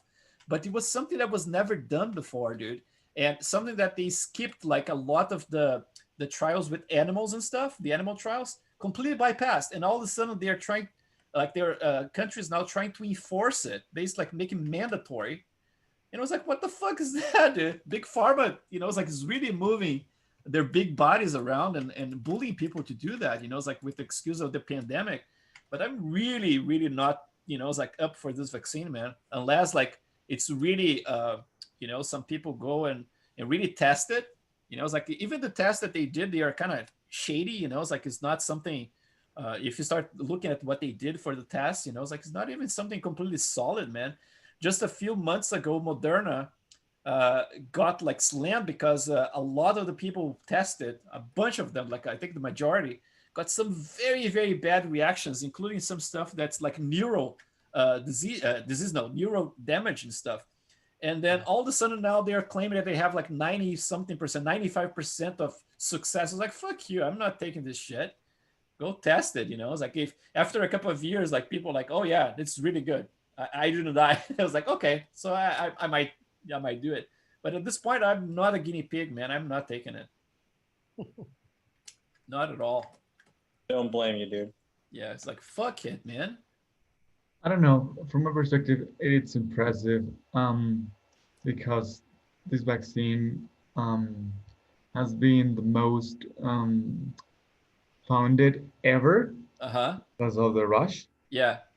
And even though we're still like we don't have it yet, and it's on beta, all of them, and they want to like this one from Pfizer got like 90% of, I don't know, positive results, and they want to like rush it to release it to the public. I don't know. I mean, is kind of scary. It is, man. It's like the fact that this whole thing, like they're politicizing medicine, you know, it's like politicizing medicine is something that's really, really not a great idea. And, you know, it's like the whole thing about like, you know, it's like, oh, we cannot admit that this was done under Trump. So, you know, it's like, wait 2 days after Biden is declared the winner. And then they come out and say like, oh yeah, that was, you know, it's like, it was done. And then there's this whole thing about like, oh, what part under what administration this was done. It was like, fuck it. I don't trust the vaccine because I don't trust the pharmaceutical industry. I don't care who president was under. I just don't want to take it. It's not like Trump's vaccine or Biden's vaccine. I don't give a shit. It's just a vaccine I don't trust because it was not tested enough. Simple concept. Test it and I would take it. Don't test it. I'm not taking it. I'm not a guinea pig. Yeah, you want to know that you're gonna be safe. That's it. Exactly, dude. Like, and like I said, like, you know, it's like people, when you start talking about that, the first thing people say, like, anti-vax, right? You're one of those anti-vax. It's like, dude, you're treating like this is like a common vaccine, you know, it's like stuff that, oh, but vaccines save lives. Yes, of course they do. You know, it's like they save many lives across history and everything. But I tell you, this is a very different beast, man. It's something that was not tried before. And I'm not for, you know, it's like up to discover if it's going to be good on my body or not. Really not interested at all. But the thing that's interesting is that they're trying to rig everything in a way that if you don't take it, then you're not going to be against them. Yeah, you're not going to be able to fly. For example, you look at what Qantas airlines are saying right now. The president said that they're going to have to find a way to diagnose people, and if they're not vaccinated, they're not going to be able to fly in the future. What? And, yeah.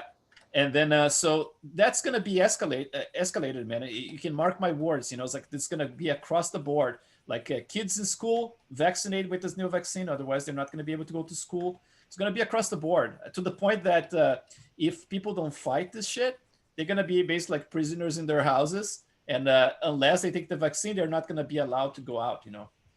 Wow. I mean, like the other side, it's scary too, because I read a couple of months ago that, I mean, we already had like the polio vaccine, and it's for sure like 100%, well, not 100%, but it's really good. Yeah. And even though because of the poverty and low healthcare in certain places, they saw that the polio would be coming back and mutating. So if that happens, it would be make the vaccine useless. Like, yeah, and I mean, like the stuff that people are saying right now, man, it's kind of like, you know, what Fauci just said recently was like, oh, don't expect that after you take the vaccine that you're going to be able to simply remove the mask and get closer to people. No, you keep the safe distance and keep wearing your mask after the vaccine. It was like, so what's the point? Yeah. You know, it's like, it's absurd, man. Like they keep pushing this crap and then people just take it and take it. And I tell you, man, like, I'm really concerned about my kids, you know, it's like, I don't care if I die tomorrow, you know, it's like at this point, I think I did everything I wanted to do in my life. I'm kind of happy, but I feel for my kids, you know, it's like, I want them to be able to grow in a free society, you know, it's like, and I just see like, it's almost like the farmers start closing the fences, you know, it's like, and then the chickens are getting a little scared right now. Like, what's the farmer's intention? You know, why are you doing this? Yeah, it's like, I'm not liking this whole movement going on, man. Like it's pro, you know, it's like a rushed vaccine. Yeah, it's like, dude, those vaccines take like 6, 7, 8 years to test, you know, it's like before they release something to the public. And this thing is being rushed, like, dude, and something that for the first time ever has the potential to actually mess up your DNA, which is the very essence of being a fucking human, man. And it was like, no, I don't want to go through that. It's like they wiped out smallpox. And so then everybody said, well, why do we need a smallpox vaccination? So they stopped. And now there's cases of smallpox popping up again. I don't know, man. I don't know. I was gonna say is I agree with a lot of what you're saying, but then I'm also not enjoying being on lockdown, and it's like, well, then what else are we gonna do if we don't get some control over this spread?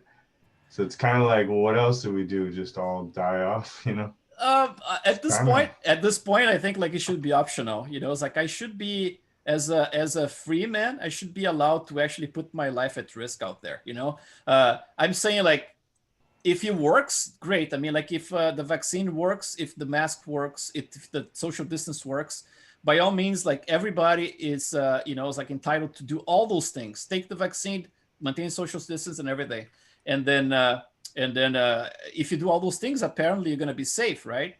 So if people should not be worried about me not doing those things because I don't know, man. I just don't want to do it. Yeah. Problem is that if somebody doesn't do like the social distancing and stuff. No, I keep my distance. They get other. Oh yeah, I keep distance and I wear the mask, and I do this out of respect for the people for the most part, you know. Kind of like I don't want people to freak out around me, so I wear my mask. I keep the distance. I barely leave the house at all. But to me, the vaccine thing is one thing that is not gonna fly with me. They're gonna have to force me to do it, and then that's gonna suck. I mean, that's fine. I mean, you're just saying that you're gonna take your time. Yeah.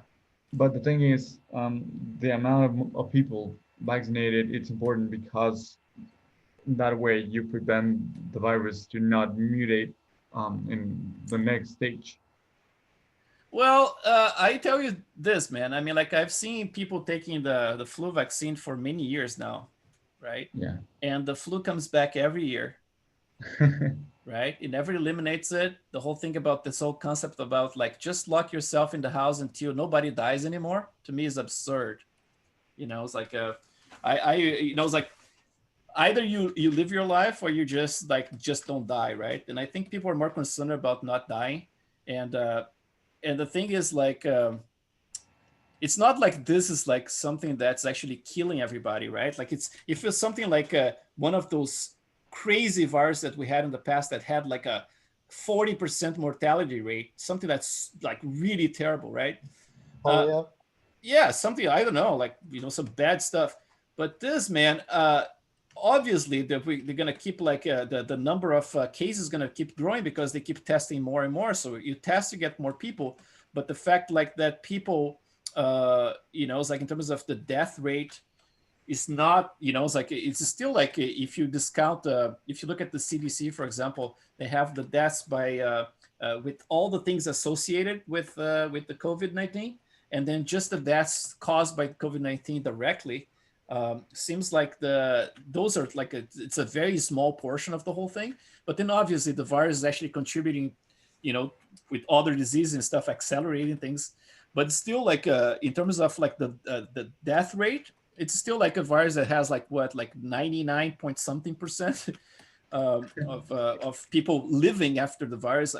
I have a few people that I know who actually got COVID.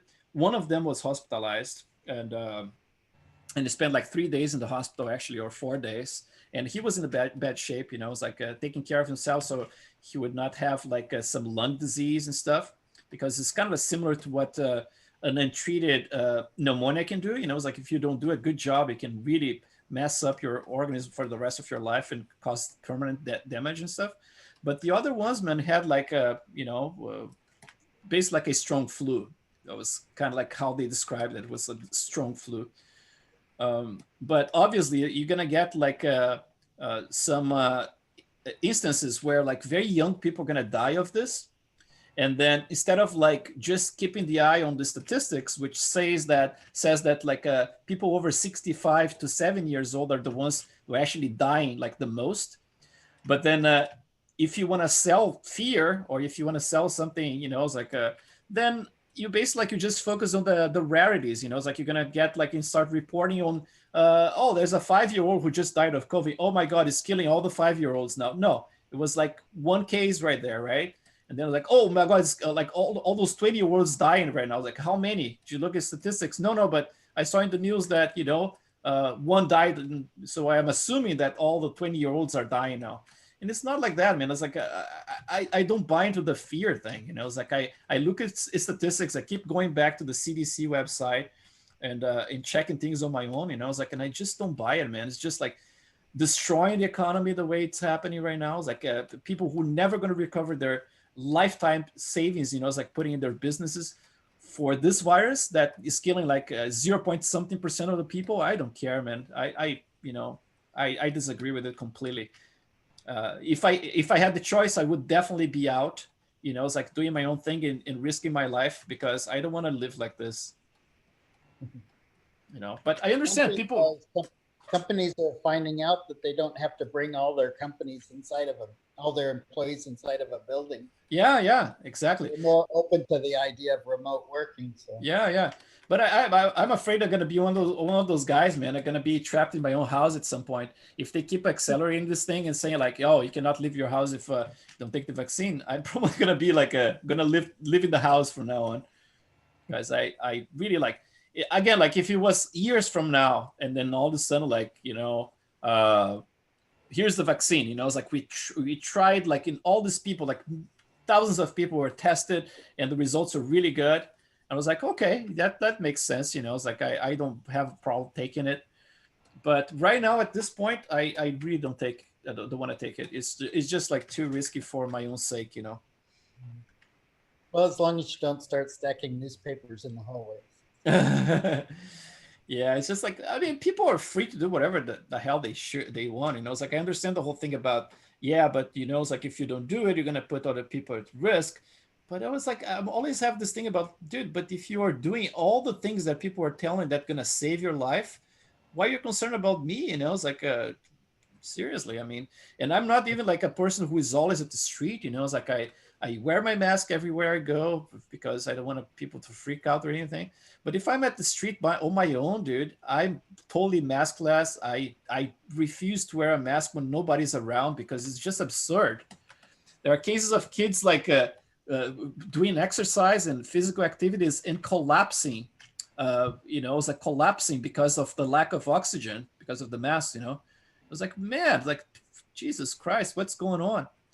But my biggest concern is the collateral damage caused by the pandemic. It's the whole freaking thing about the UN coming up with numbers saying like 135 million people are going to be sent to starvation.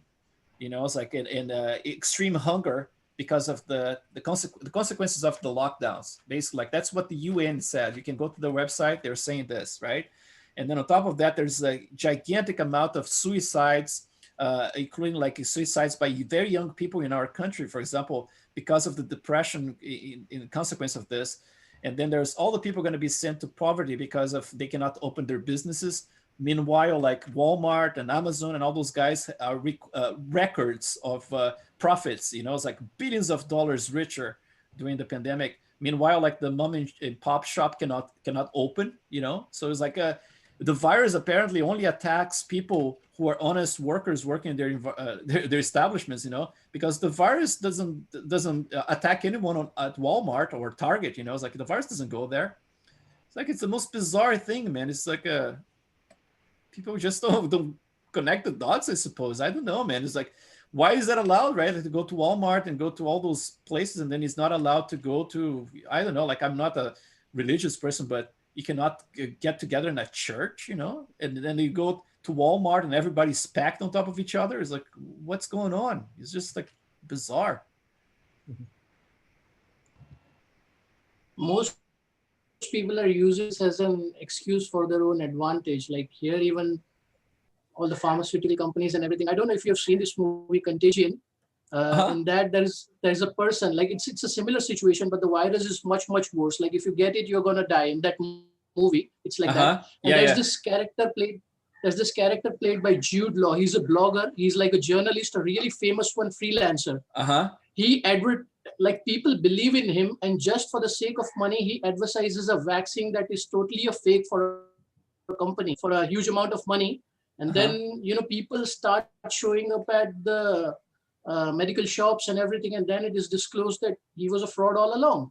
That was pretty sick. When I saw that movie, I was depressed, man. I was like, this is not good. Oh, it's amazing, man. Like if you start to think about, it's like I watched this video, this Canadian lady, she posted the other day, and she was mentioning, it's like people believe that they always, it's like when you're following like the the common knowledge, right? Like the mainstream knowledge of the time, right?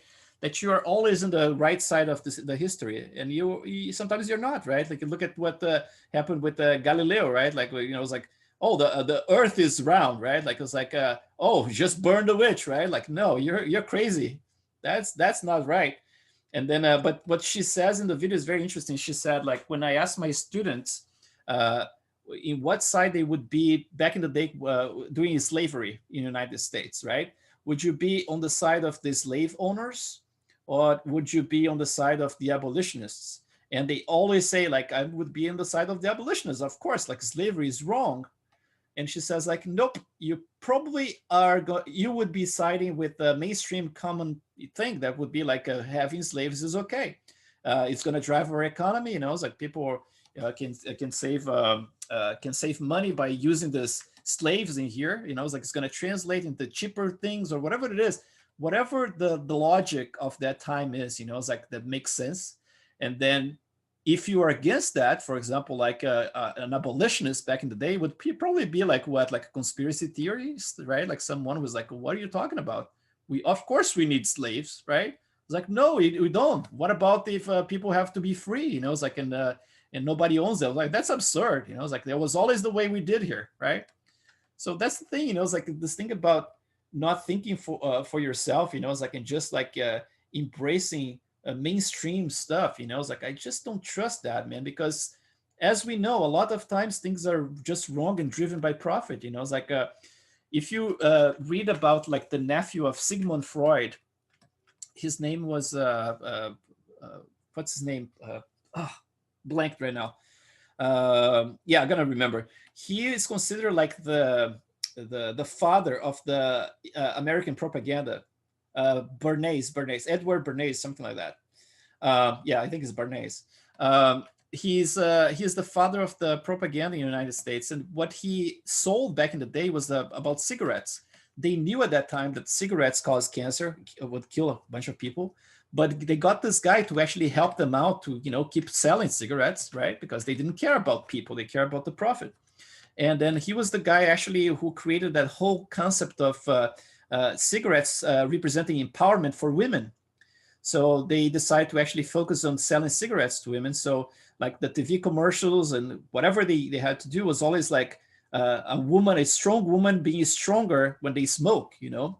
So, and then people bought into that, you know. It's like, it was pretty mainstream. Cigarettes are mainstream for the longest time. There are like commercials you can find on YouTube, like black and white commercials of doctors recommending Camels, right? So like Camels are the #1 recommended cigarettes in the world. You know, it's like, and all those doctors and like, see, I smoke Camel because this is really good for me and blah, blah, blah, right? It's all like all those commercials. And then you look at this stuff today and you think like, that's cuckoo caca, right? Like, this is crazy stuff. But that's exactly how we buy into shit, man. You know, it's like, that's the thing about not questioning anything and just like believing everything that you're spoon-fed from the media, you know. It's like, and that's it. Nowadays, people like following the rules and being the guys. Maybe the future going to be looked, you know, it's like by someone else saying like, how come the society went that direction when we had like those other options, you know. It's like, and how come people allow themselves to lose all their rights and stuff because of a virus that was, you know, like a very tiny percentage of population? How come people like lost their jobs massively, you know? It's like, and let the entire society collapse because of that. It's like, I don't know, man. I don't know if people are going to be looking towards the time we are living right now with admiration, like something like, oh yeah, they really did a good job. That was the only way to get rid of that. I don't think so, man. I think this is pretty messed up, and I'm actually glad that a lot of people are starting to, you know, kind of like wake up to what's going on. Because yeah, people like to be told what to think. Yeah, exactly. It's like it's yeah, man. It's like everything is like for decades now, right? Like everything is fast food, right? It's like Netflix, like instant like action, right? Like you want to watch something, you don't have an attention span anymore. Like my kids, like they're all over the place. I mean, like they cannot stay in the same channel for more than a few minutes, right? Texture XYZ. Yeah, exactly. And then you go like, it's fast food. Everything is fast food, fast information. And one thing that really bothers me is when someone points me like to an article saying like, you see, like this one really contradicts what you're saying. And then because the title says something, right? And I read the title, I was like, oh, that sounds scary. Yeah, it sounds weird. And then I'm the one actually reading the freaking article. And then in the middle of the article, a lot of stuff contradicts the title itself. And it was like, oh, of course, this is a clickbait, right? You read the title, you get freaked out, you repost that as truth because it's in the title, right? That generates more clicks for whoever is selling this stuff. But then if you read the article, they are contradicting themselves. For example, like especially like the fact check stuff, it's like you see stuff in there and like, and then you read like some article, and then in the middle it says like, well, it's actually not completely untrue because this actually happened here, blah blah blah. But so there's always like this dance around and stuff. It's like people don't read anymore. They just like parrot whatever they read in a tagline and just like believe that's the truth. I would just recommend people to reading entire articles instead of like just repeating taglines. It's like pretty destructive stuff. That's why I stopped watching news.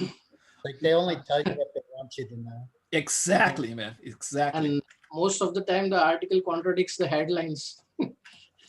Yeah, and the thing, like, because they have like all this power in their hands now with social media, right? Everything you do is logged. So this is a well-known thing. It's not a conspiracy, right? Everything you do is logged. So it's this gigantic like social experiment. So they know exactly what's your political affiliation, what's your like what your taste for foods, whatever it is. And they, of course, they have to do that because they want to sell you more products, right? So they have to target the products for that. And then everything is linked, man. Like they create like those bubbles for you. It's not like you do it, For example, you can get together with a bunch of people who think alike you, but if your tastes for something outside of that bubble are in a certain way, they're going to create a personal bubble for yourself. So for example, like if you're married, like I'm married, and if I compare my timeline with my wife's timeline with the ads and stuff, it's completely different. Even though we live in the same address, we have like friends in common, it's like all kinds of stuff. It's completely different because she is like pretty, like my wife is a liberal, right? She's like pretty much a Democrat, and I'm not. But yeah, it's like completely different stuff. So it's this bubble. So every time she comments on a kind of like an article or something, I was like, dude, I never heard of that. Where did you hear that? And then same with me, it's like I mentioned something like, did you hear about that stuff that's happening right now? I was like, nope, I never heard about that. We're completely like we are kept away from each other, even though we live in the same spot, just for the sake of profit, man. It's every single time comes down like to profit. It's like it's how they're gonna profit from your personal tastes and stuff. It's pretty evil shit, man. I wish I could disconnect like right now from Facebook. The only reason I'm there is because first I have friends, like childhood friends in there, and then I have this business, right? So I need to be connected with people. But in terms of what it adds to me on a personal level, like as a human, I mean, like it's pretty destructive. I mean, like relationships are destroyed over like discussions on Facebook, left and right. I mean, like I've seen so many people, it's like people who actually got along for the longest time and all of a sudden hate each other, it's like after the Facebook. And then I always bring up like the fact that Facebook, when it first started, it wasn't started as a tool like to bring people together for love, right? Like to love each other. It was actually almost like a joke, right? It was kind of like a comparison tool. So you basically like it's kind of like a would you rather kind of thing, right? So basically like we started in the university, and it was just like a bunch of pictures of people in the campus, right? And you just like compare them and say like, oh, would you rather do this one or that one, right? So kind of like you would show like a chubby girl and then another one like a super hot girl or whatever, and then all of a sudden like it was kind of like a very superficial kind of thing, right? Like nothing about connecting and seeing what's inside of the other person or anything. It was completely superficial, and in a way that was kind of like putting people against each other. That's how it started, So nowadays it's even worse. I mean, people hate their guts. I mean, people really, if anything, like some people really started to show their true colors, and that's a positive, I say. Yeah, it's kind of like when people pick their nose inside their car. They don't think other people can see them. Yeah, exactly. Yeah, it's terrible, man. Like, oh Jesus, yeah, I I wish I could just like unplug, It's like I told my wife, like at this point I would love if I could just go like live in a farm, but obviously like live in a farm that I say is like in a glamour kind of way, right? I would love to have like a fast internet connection, a nice basement I can put like an arcade in there, like because I have my arcade and pinball machines. Put an arcade in there, like have a little wood shop, But kind of like if I could be outside of the grid, I would love to do that, man. Because I think people sometimes we think like about technology, right? And then like all those gadgets that we have, it's like we have a bunch of gadgets, but kind of like moved us away from the essence of being connected to the earth. I think, it's like I'm not being like a like a green person right now, but I'm just like thinking about, it's like in the past, like those when people lived like for under those empires, for 1,000 years under the same empire.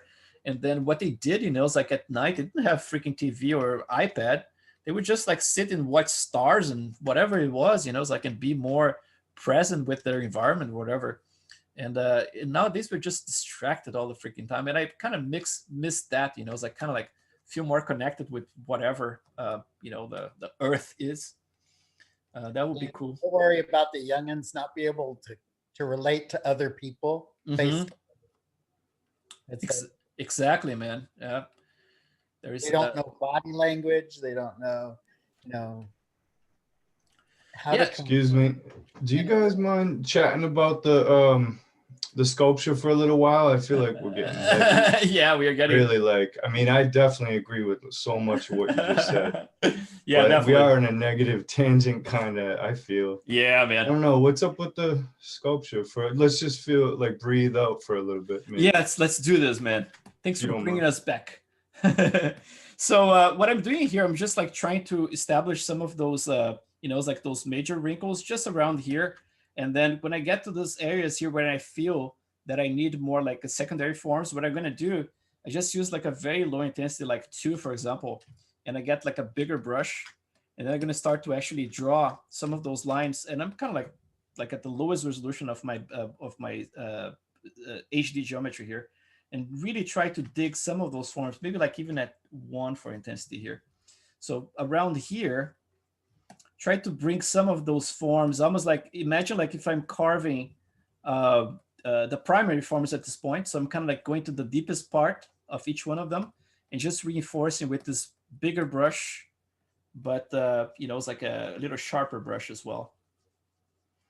So again, like for this area here, for example, for the how you say, like the zygomatic bone, I'm gonna just draw the opposite. So for example, I'm gonna go a positive in here. I'm gonna try to introduce, I'm gonna do very strongly so you can see what I'm doing here. But for example, like trying to define an area like this, but using like a very, very low intensity to the point that's just like, same for those areas here I'm talking about. So for example, here, I'm actually talking about, like reinforcing some of those lines, but like with a very, very subtle brush, like 1 or 2.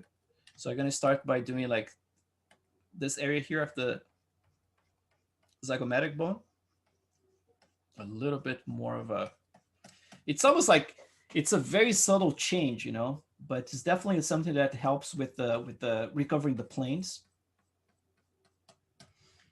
and introducing a little bit of more of this randomness. One thing that I can show you is this, it's like when you go back and you look at the, let's see, Instagram. And Joe, what's that? Joe's Lockbower, Joe's Lockbower, or Bauer. And then if you look at the scans of faces, they're always very telling, right? So for example, you see something like this. This is a pretty cool one. Let's see. Who is the actor here? This guy, right? Darren McGavin. Oh, yeah. You were at Darren McGavin. From Jaws, right? Like just like an older version of him.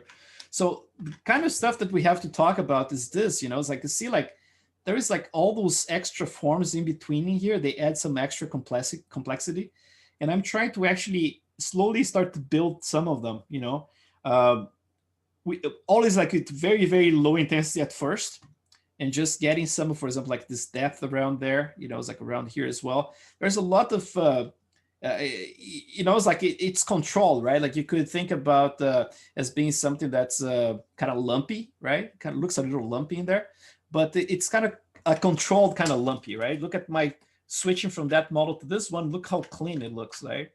But if I start actually very slowly, just like building up those forms and defining things better.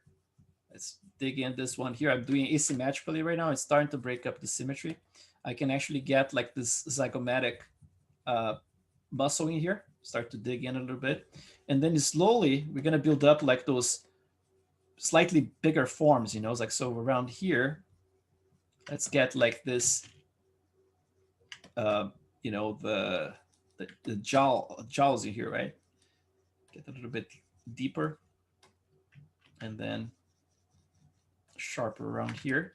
Just like it's a very, very subtle effect, but it really helps when you look in the context, you know, it's like after you do this for a little while, you're going to start seeing like, oh yeah, I can see that now like the detail is starting to pop.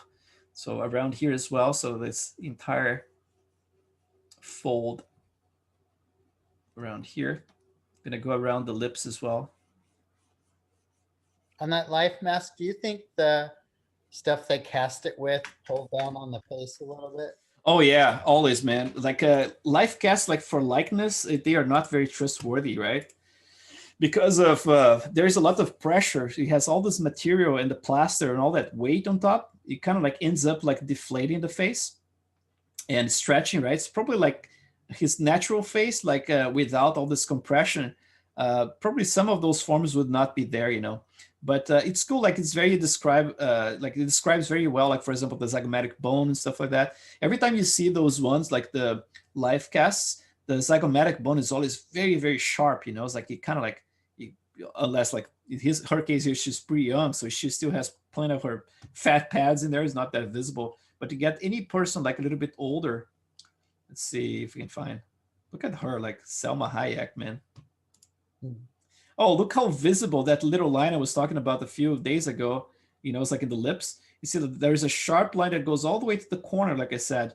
But right around here, that's basically where the, you know, the little pillows of the lower lip are. Like this one is very, very visible right here. When I was actually sculpting on the model, which was basically this around here. So I have like, let's do like a very strong version of it. So for example, like I had those ones going all the way to the corners like that. But then around here, right, I had my little kind of like a separation between those two forms. So you get this little triangle in there, which, you know, I ended up like removing because of the smoothing and stuff, but I'm probably going to rebuild a little bit. So that's kind of like what I'm doing right there. You know, it's like it kind of like blends together and then gets a little sharper towards the edges. But yeah, it's like those types of not scans, but life casts. They're really, really helpful, especially like for the mid-res stuff. You know, it's like the kind of stuff I'm working on right now. I really think that they're very, very helpful. I'm just gonna add some of that sharpness in here around the lips, and then I'm gonna break up this area around there a little bit, something like that. You know, just look a little bit more natural. Then we're going to be working on the top lips later. But let's see, in terms of the forms looking from a distance, right? They're starting to get a little bit more defined there, but still not a lot, you know? Let me just go a little bit further, a little bit stronger around here. Let's see, around this entire area here. I'm going to try to define the zygomatic. I cannot go too crazy because of my reference, obviously, which is very, very simple. But at the same time, I want to make sure that I'm not overriding something that's in there, you know. So let's see, Chris, personal projects, Alaska's, and then references. So yeah, it's very hard to see what's going on with his face. I think the only front one I have is this one. I cannot see much in there. But this one actually is the best one I have at this point.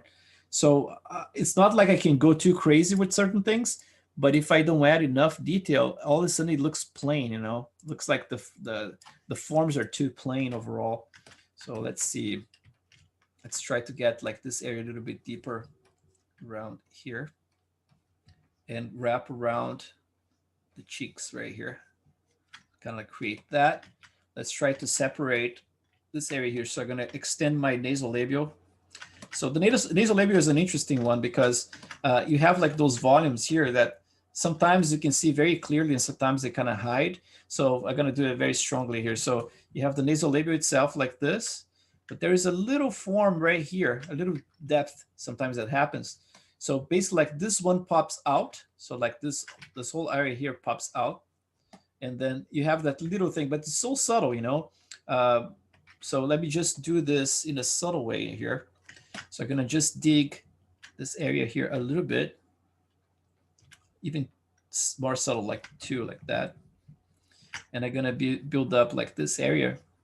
And I can even use like a clay build up, like at a very low intensity here. And then build towards this area here. Add some of those forms, you know, it's like to round it up. So basically like you build it, and then here you have like this little depth around there. Now, let me just try to smooth this out a tiny bit. Let's see what happens. Because I think I'm low enough in resolution here that when I go back, it shouldn't be too terrible. Let's just see what happens if I do this and then go back in resolution. Just a little tweak here and there just to get the curvature correct. Let's try that. Yeah, it shouldn't affect too much. So you see like there's a tiny little bit of that little depression in there, but very, very subtle. And then the other stuff I was doing, what I was yapping my mouth in there, thanks for stopping me. I was basically around here. Some of those lines that I already had defined, actually just like added some more sharpness in between. So again, it's going to be the same deal. Like, let's say like if I go from here, let's try to go a little stronger. So if I extend something from here, oh, I'm using add or subtract? Oh, add, okay, subtract. Let's try with alt. So from here, I try to add, like if I have like a hero one, so this one would be, for example, like the main one right here has to have like a good amount of sharpness to it. But then the other ones around, I can start like connecting some of those dots and coming like together around there. For the forehead, you're gonna get a lot of those lines moving in different directions. You're gonna get some of them coming from the top. So for example, like if I do like strongly so you can see, so you're probably gonna get some of them coming this way, right? And you're gonna get some of them going that way. But those ones going horizontally, you're gonna get a few of them are gonna be kind of the hero ones. And then a lot of them gonna be just like the micro kind of wrinkle, you know, it's like just going all the way across. So around here, I can actually go back and just reinforce. See, like if you look against the light in here, I have a little bit of a depression in there. So I can actually get that one and just go over it very carefully and break up, like I said before, right? Like no, instead of like going like a straight line down, kind of start breaking up in a way that you can see that there's some kind of like flex in the skin. And then when you get around here, you can actually get some of them coming from the side and it's starting to meet around this area. Like very slowly you build up like this entire like little stretch that happens in here. This has to happen basically like around the whole face. So the pores are basically like the base layer, right? That we just added because we need texture in there. But like this is what's gonna add like all the movement for the skin, right? Like those tiny little lines that definitely gonna have to be thicker in certain areas for you to see them. And then here's going to be the same deal. Like I'm going to start carving towards the center and then bringing some echoes here from the sides. And then when it gets around this area, then you start getting a little bit more horizontal until they merge with those little guys that we had sculpted in there. So around here, right? So they got a little bit more like that.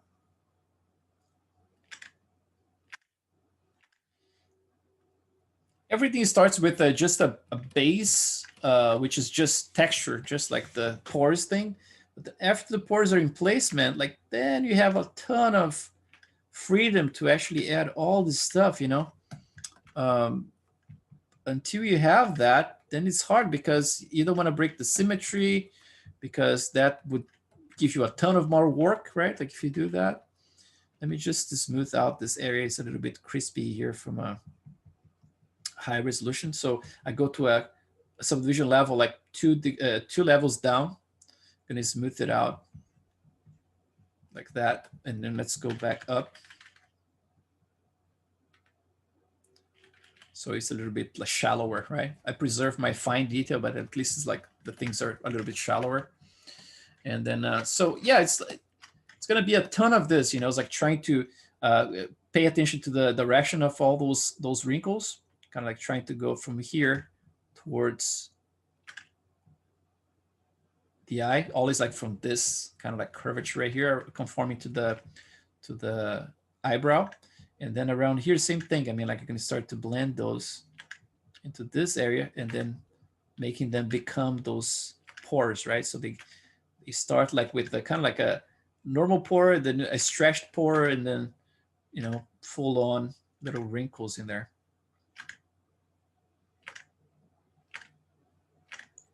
Chris, sir? Yes.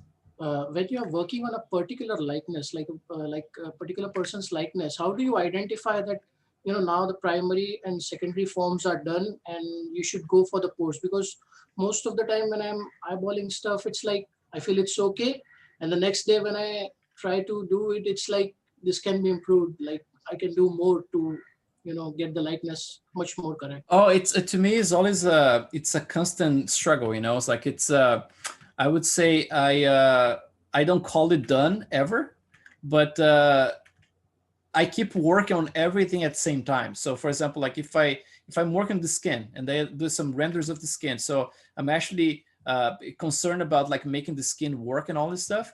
But then at the same time, like there's a day I'm gonna go and okay, I need to improve the likeness, because when I look at those renders now, the likeness doesn't quite look doesn't look that good. So I pay attention just to the likeness. In that case, I go to a level like I had before, like to the lowest level of my HD, for example, like I have in here, or even outside of HD to a very low level. And then I start tweaking the whole thing, you know. It's like the primary and the secondary forms. And then I keep cycling, you know. It's like do a little bit more detail, do some of the primary, some of the secondary. It never ends, man. It's just like, but the fact that you're doing the detail right now, it shouldn't stop you from working on the likeness later, you know. That's basically what I do all the time. Okay. Also, like if a character has really prominent wrinkles on the forehead and on the side of the eyes, like would you approach it after you completed the pores or before the pores? Because sometimes the wrinkles are like very, very prominent. Well, I just lay down the pores first because I want to have like a coverage, like just texture.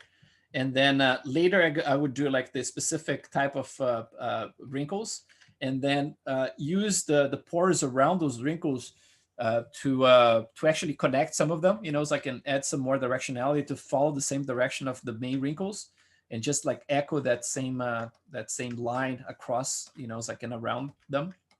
So yeah, I know it's unusual like to work on something that's like without like finishing a level and then just moving to another one already, but it works, you know, as long as you are careful, it really works.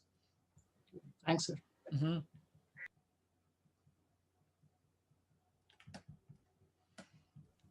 Hey, Chris. Yes. I'm a little curious about the curve brush you're using. Is it like a custom-made brush or? Yes. Let me show you. So this one here, I think I showed in the first class or the second or something like that. But it's called, I call it carve brush. I did like you know, it's like this is I don't know if I got this this thumbnail from some other brush, but I have them for all those carved brushes here. It doesn't matter. Like you can, there's a way you can actually create like your custom thumbnail for it.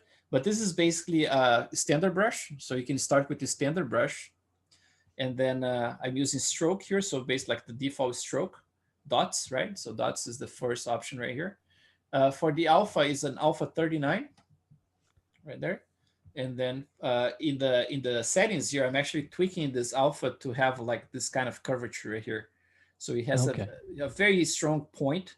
So it's like, it's very sharp right there. And it works the best when you have the stroke with the lazy mouse. And if you're using lazy mouse, instead of like 0.2, which is the default, you go like 1/10 of that. So basically like 0.02. The only problem with the lazy mouse is that there is that bug we were talking about like for a couple of days, that sometimes like you're just like doing, it's gonna shoot just yeah, it shoots across the whole thing. Yeah. But yeah, that's basically it. Awesome. So yeah, Thank this you. brush I use for carving tiny brushes, and to do like all those major forms right now, I'm just you know, it's like increasing like the amount of like secondary forms just by using it. You know, it's really cool to like reinforce things. Let's just do like a little bit more of this area here. Just gonna go around to represent this eye bag a little bit stronger, but in a very, very subtle way. You know, it's like just using the pressure of your tablet to just like really dial in. So like this little bag right here, just gonna do a couple of passes in there. Same around here to define the connection with the zygomatic bone in there. And then always looking like from the multiple angles, right? Like see if it's convincing enough. I noticed before that area was a little bit too shallow before, so I got a little bit deeper now. Depending on the person, obviously, sometimes like this little area here goes forward like that and have a little bit more of like a strong effect to it.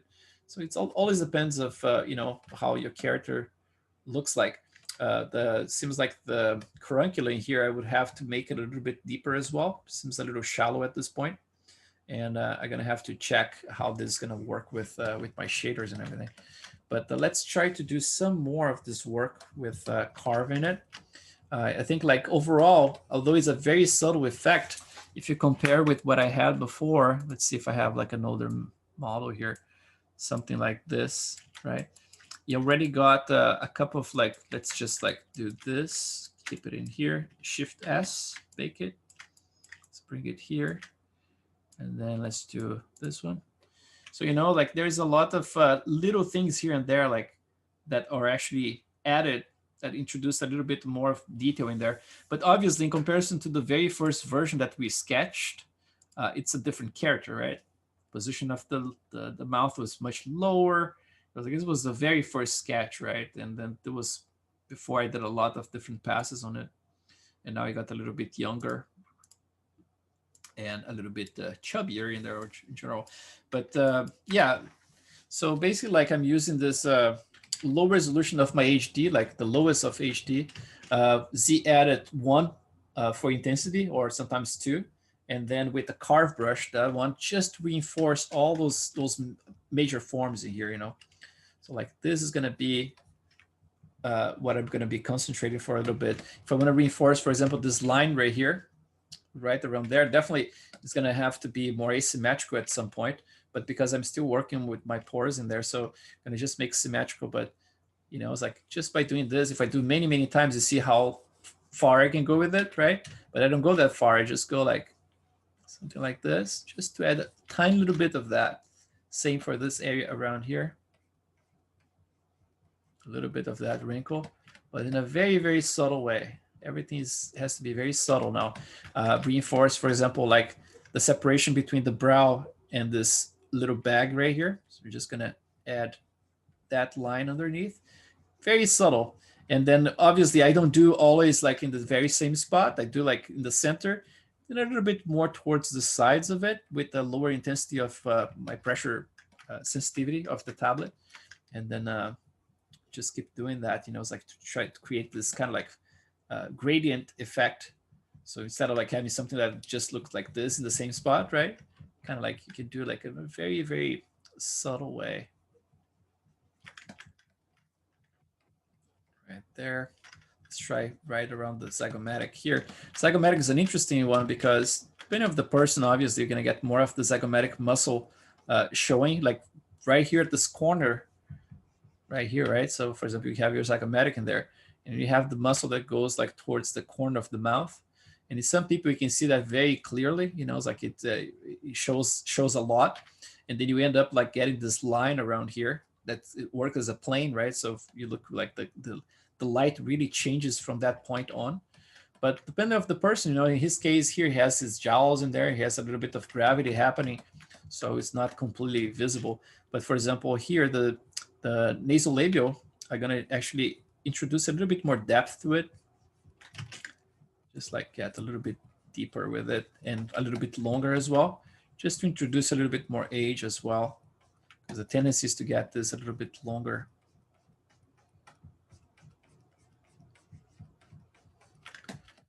Like that. Which is not in the portrait at all, right? Like I'm looking at the picture in there on the other screen, and he's like just a blur. Everything's a blur. No idea about the detail. I use the same brush here for everything, right? Like it's just like for carving the wrinkles, for introducing a little bit more of this square edge right here. So basically like I'm just making like a sharper edge right there. Same for this internal edge right here. So I'm gonna just like make it a little bit sharper.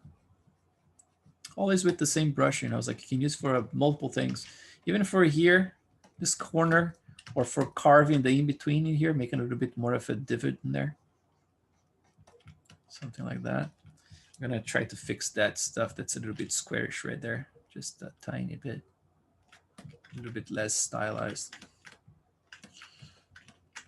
So yeah, slowly we're gonna start adding something that makes him look a little bit more human, you know, instead of something that's completely plain. But yeah. So for tomorrow, not for tomorrow, for today, I'm sending out the emails to you guys. In the email, you're gonna get like the Zoom thing, the link to the meeting itself, and then you're gonna get another link that's gonna be the Google Drive stuff. It's all explained in there. You're gonna see it's pretty clear. And then the only thing I ask is like try not to leave like to very last minute to upload anything you have. Sometimes like I understand you guys want to keep like working until the very last minute just to have the latest and the greatest. But if you can stop yourself, let's say like 2 hours, 3 hours before the reviews start, that would be great, because that way it's time enough like for Google Drive to just download everything and I have everything available here, you know. Yeah. So the timings will be mentioned as well, so that I can match it with my time zone.